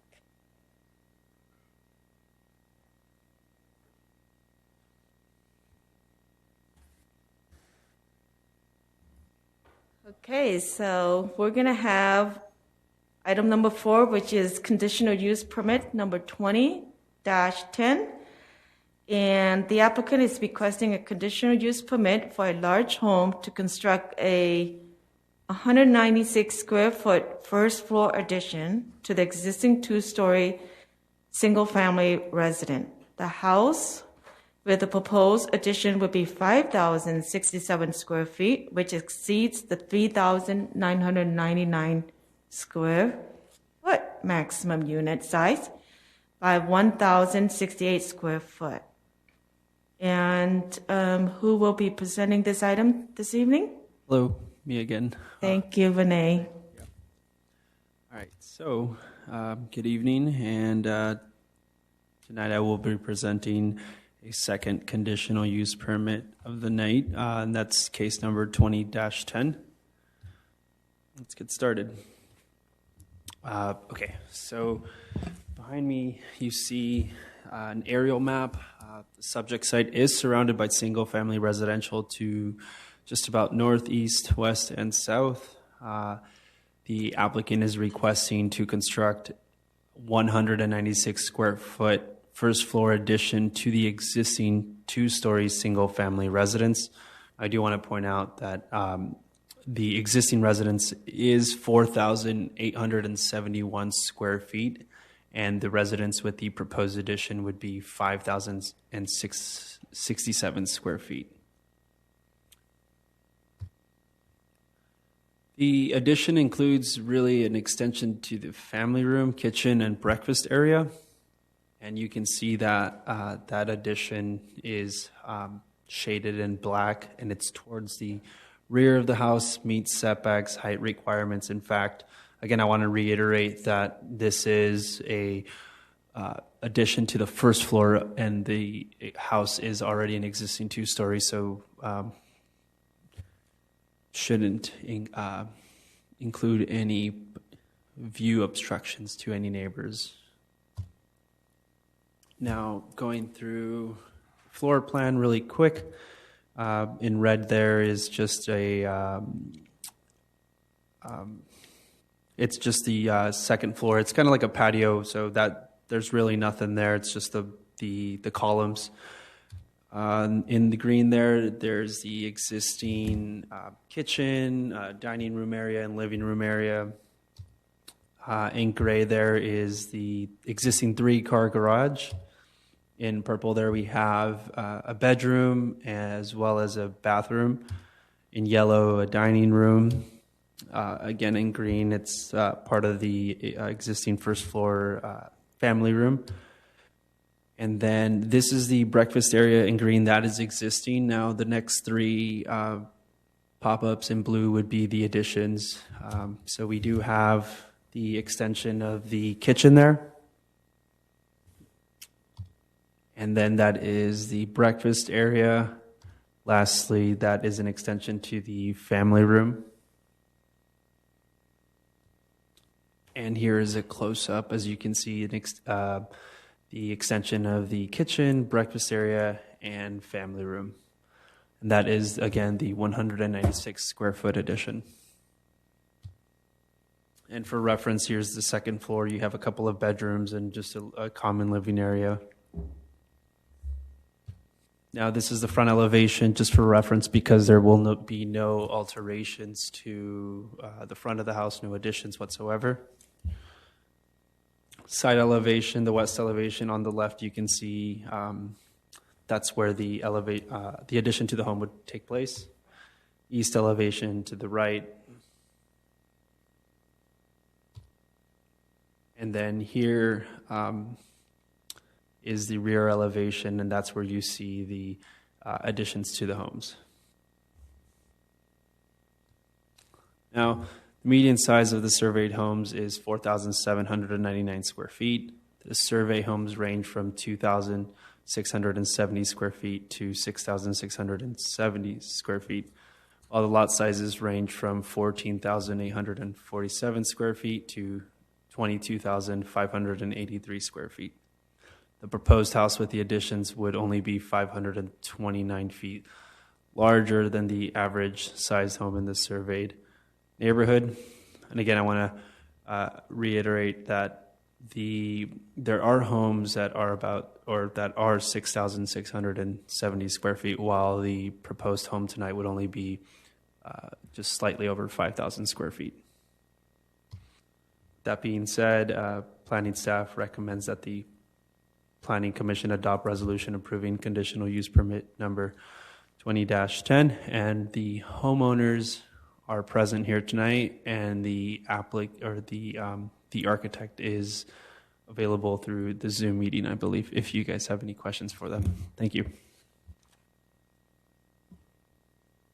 Okay, this should be a... Okay, so we're going to open up to public hearing meeting, and we will be hearing from testimony from the applicants, those in favor, and then those opposed. I don't have any cards, so come on up.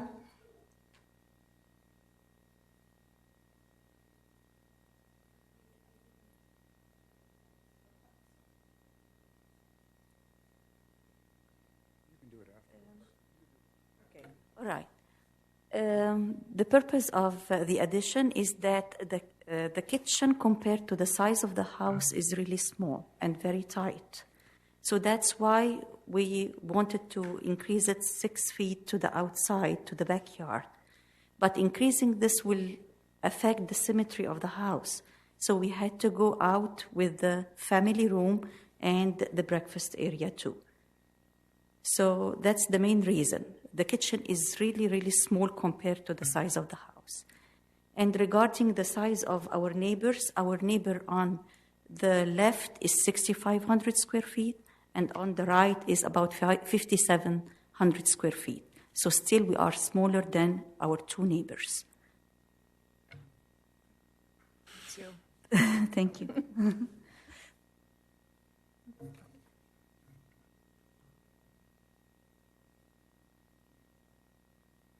Anyone else in favor that'd like to speak?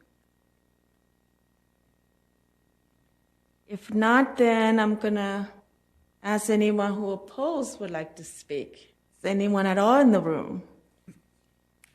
Hi. Okay, if not, would you like to rebut what you just said? If not, we're going to close public hearing and we're going to open up for commission discussion. Anyone like to go or just like to approve this? You know what? Let me just while you're standing, let me tell you have a beautiful home. Oh, thank you very I much. went out there and and you're also doing something, looks like on the second floor, the balcony there's something going on in that room, but that's inside, looks like. Anyway, it's like there was 2 trucks in the driveway and people were working on something. Oh, no, we're just removing the carpet. Okay, I mean, it wasn't anything to do with this, so that's fine. That's fine. Removing the carpet. The neighborhood's not, your house is just gorgeous. So. Oh, thank you very much. And unlike the last item, this one is a slam dunk, in my view. I mean, you're adding 196 square foot to the back of the house for it to add on to your kitchen, and, I don't think we need to complicate it anymore. I'm going to move that we okay it. Okay, we have a second. Do we have a second motion? I'll second it. Okay, so we have a first and we have a second. Would you like a third? Okay. Staff can give us the numbers. Staff to read the resolution number. Mark, can you give us a roll call? The resolution number is 20-6049. And we have a motion for approval by Commissioner Redholz and a second by Commissioner Jaquez. With that roll call, I will, Vice Chair Holtz. Done. The motion, are you for it or against? Aye, for it. Commissioner Jaquez. Aye. Commissioner Kennedy. Aye. Commissioner Redholz. Aye. And Chair Hing. Aye. The motion passes 5-0. Congratulations. Sorry you had to wait so long. We should have moved that one to the top as well, Yeah. but Oh, well. Wouldn't mind visiting that house too if we're going to go visit houses. Yeah, it's a beautiful neighborhood, beautiful house. so we have a non-hearing items, which I believe we did that. We move it to the first item tonight. Commission reports, comments, and miscellaneous items. Would any commissioners like to make a comment or reports? Okay. I have a couple of comments. First off, we had an election in this city a week ago, and some interesting results, arrived from that. And I just want to take a moment to thank the two council members that were not returned to office, one of which is my friend for many years, Lloyd Johnson. I just want to thank him for his many years, 5 years of service to the city council, including 1 year as mayor. He did a great job, and he's been involved in the city for decades, and I'm sure he will continue to do so. And I appreciate his service on the city council. So I just want to get that out there. And I also want to thank the other council member who was defeated, Jessica Shoemaker, who was appointed to the council and, in my view, did a tremendous job. Always prepared, not afraid to challenge her fellow council members and staff when necessary. So, I think she did a good job, and she'll be missed. I also want to flip the page and welcome the two new council members. Brian Tabai, who I don't know very well, but, he won, the election, fair and square, as they say, and I look forward to him being on the council. And I also want to welcome and congratulate the other council member. What was that? Rosario Diaz, who was the victor in District 3. So, the city has a lot of issues going forward, and I'm looking forward to their contributions, and I want them to succeed because, if they succeed, then we all succeed, and the city succeeds. I have another announcement to make that we have a new business coming into the city of West Covina, Floor and Decor, which is replacing the Kmart at that site. They took that building and reimagined it and repurposed it, and they've been doing. They're having a heavy advertising campaign for that store, both on radio and television. A lot of rotation on that ad, and that is opening on November 12th. And I guess they're just unlocking the door because we haven't been given any, notification to come by and with balloons or anything. So I guess they're just going to open up. But we welcome them. I mean, even though we're in a, the economy is what it is, and we're in a COVID situation. I mean, they're coming forward with a brand new business, and it's exciting. They're going to employ a lot of people. I think a lot of West Covina residents, and they're going to add to our tax base. So by golly, we need that. And one other thing, starting tomorrow, every year over in Covina at the Sierra Vista School? Middle school. They have the, Field of Valor over there. And it's going to open tomorrow on Veterans Day. There's hundreds of flags, maybe thousands of flags on display, and it's really something to see. It really, gives you a good feeling to see all those flags. It honors the veterans, which is what it's all about. And that is starting tomorrow, and I think it runs for, a week. I'm not sure. But there's an opening ceremony tomorrow at 11, and then I think there's a closing ceremony on Saturday, and the closing speaker is going to be our Councilman Lloyd Johnson, who is a wounded Marine Corps Purple Heart recipient. So, I would just recommend that the residents go out there and take a look at it and, see what it's all about, and maybe go Saturday and hear Councilman Johnson, because he's got some good, stories he tells from his experience in Vietnam. And that's all I've got. Thank you. Anyone else like to add? Yes, just a couple notes just to add to the fact that you kind of took a little wind out of my sails. I was going to mention that's why I go first. Valor, because we were just talking about that in my Rotary meeting this morning. So, but I'd also like to mention that we're holding this meeting today on November 10th, which is the birthday of the United States Marine Corps. Born this day on November 10th in 1775 in Tun Tavern, Philadelphia. So we Marines, like myself and Commissioner Kennedy, like to say the Marine Corps was born in a bar. So, happy birthday out there to all fellow Marines. Thank you for that. Thank you for both the reports. Anyone else? Okay, so we're moving on to Community Development Director's Report. Yes, thank you, Madam Chair. I would like to just briefly follow up on what Commissioner Redholt said about the grand opening for Floor and Decor. That is, it may open this Thursday, it may open next Thursday. I know they've done some advertising, but there have been some last-minute issues that they're working on, so opening date is still to be determined. With that, I'll very briefly go over the next few Planning Commission meetings. The Commission is going to be meeting a second time this month on November 24th. Still want to make sure that we're going to have a quorum for that meeting.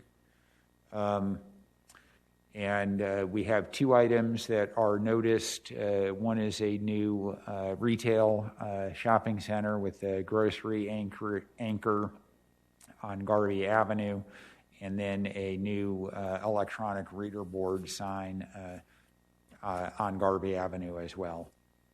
For December 8th, we have the public hearing that was continued from this evening on Holland Crest, along with two other public hearings, and the ADU ordinance, assuming that we have final comments back from the Department of Housing and Community Development. So the December 8th meeting will be a very full agenda that night. With that, that concludes my report. If I may, Chair, I'd like to mention that on November 16th, the Queen of the Valley or Eminent Health is holding a virtual public community meeting regarding the proposed medical office building and also parking structure in addition to the hospital building on November 16th. Staff did forward the invitation to the Planning Commission through email. If you'd like information on how to attend the virtual meeting, if you can get in touch with me and let me know, and I'll go ahead and forward you the link. Okay, thank you. Is that a public, is it open up to the public as well? It was, the notice for the virtual meeting was sent out to all adjacent properties within the notification radius. And basically the notice states that if they would like to attend the virtual meeting, to contact the applicant to RSVP so that they can email the link to the virtual meeting. So, wonderful. Thank you. Madam Chair, Mr. Persico, could you address City Council action? I don't think you touched on that since the last meeting. I did not. I'm sorry, I'm trying to recall. It was the gas stations, I believe. I don't think we've had that. Yes, thank you. The item regarding that the Planning Commission saw the zoning code amendment to allow beer and wine sales at gas stations. The City Council did discuss that item. There were a number of questions that the Council asked staff to investigate. A new hearing date has not yet been set for that code amendment. So staff is gathering the information, but no hearing date has been set. A new notice, if that item does or when that item does come forward to the council, that would require a new public hearing date be set. Thank you for bringing that up. Thank you. And since there's no further business to consider, this meeting is adjourned at 10:18. 9:18. That clock is still on daylight saving time. 9:18. Okay. Thank you. Thank you, everyone.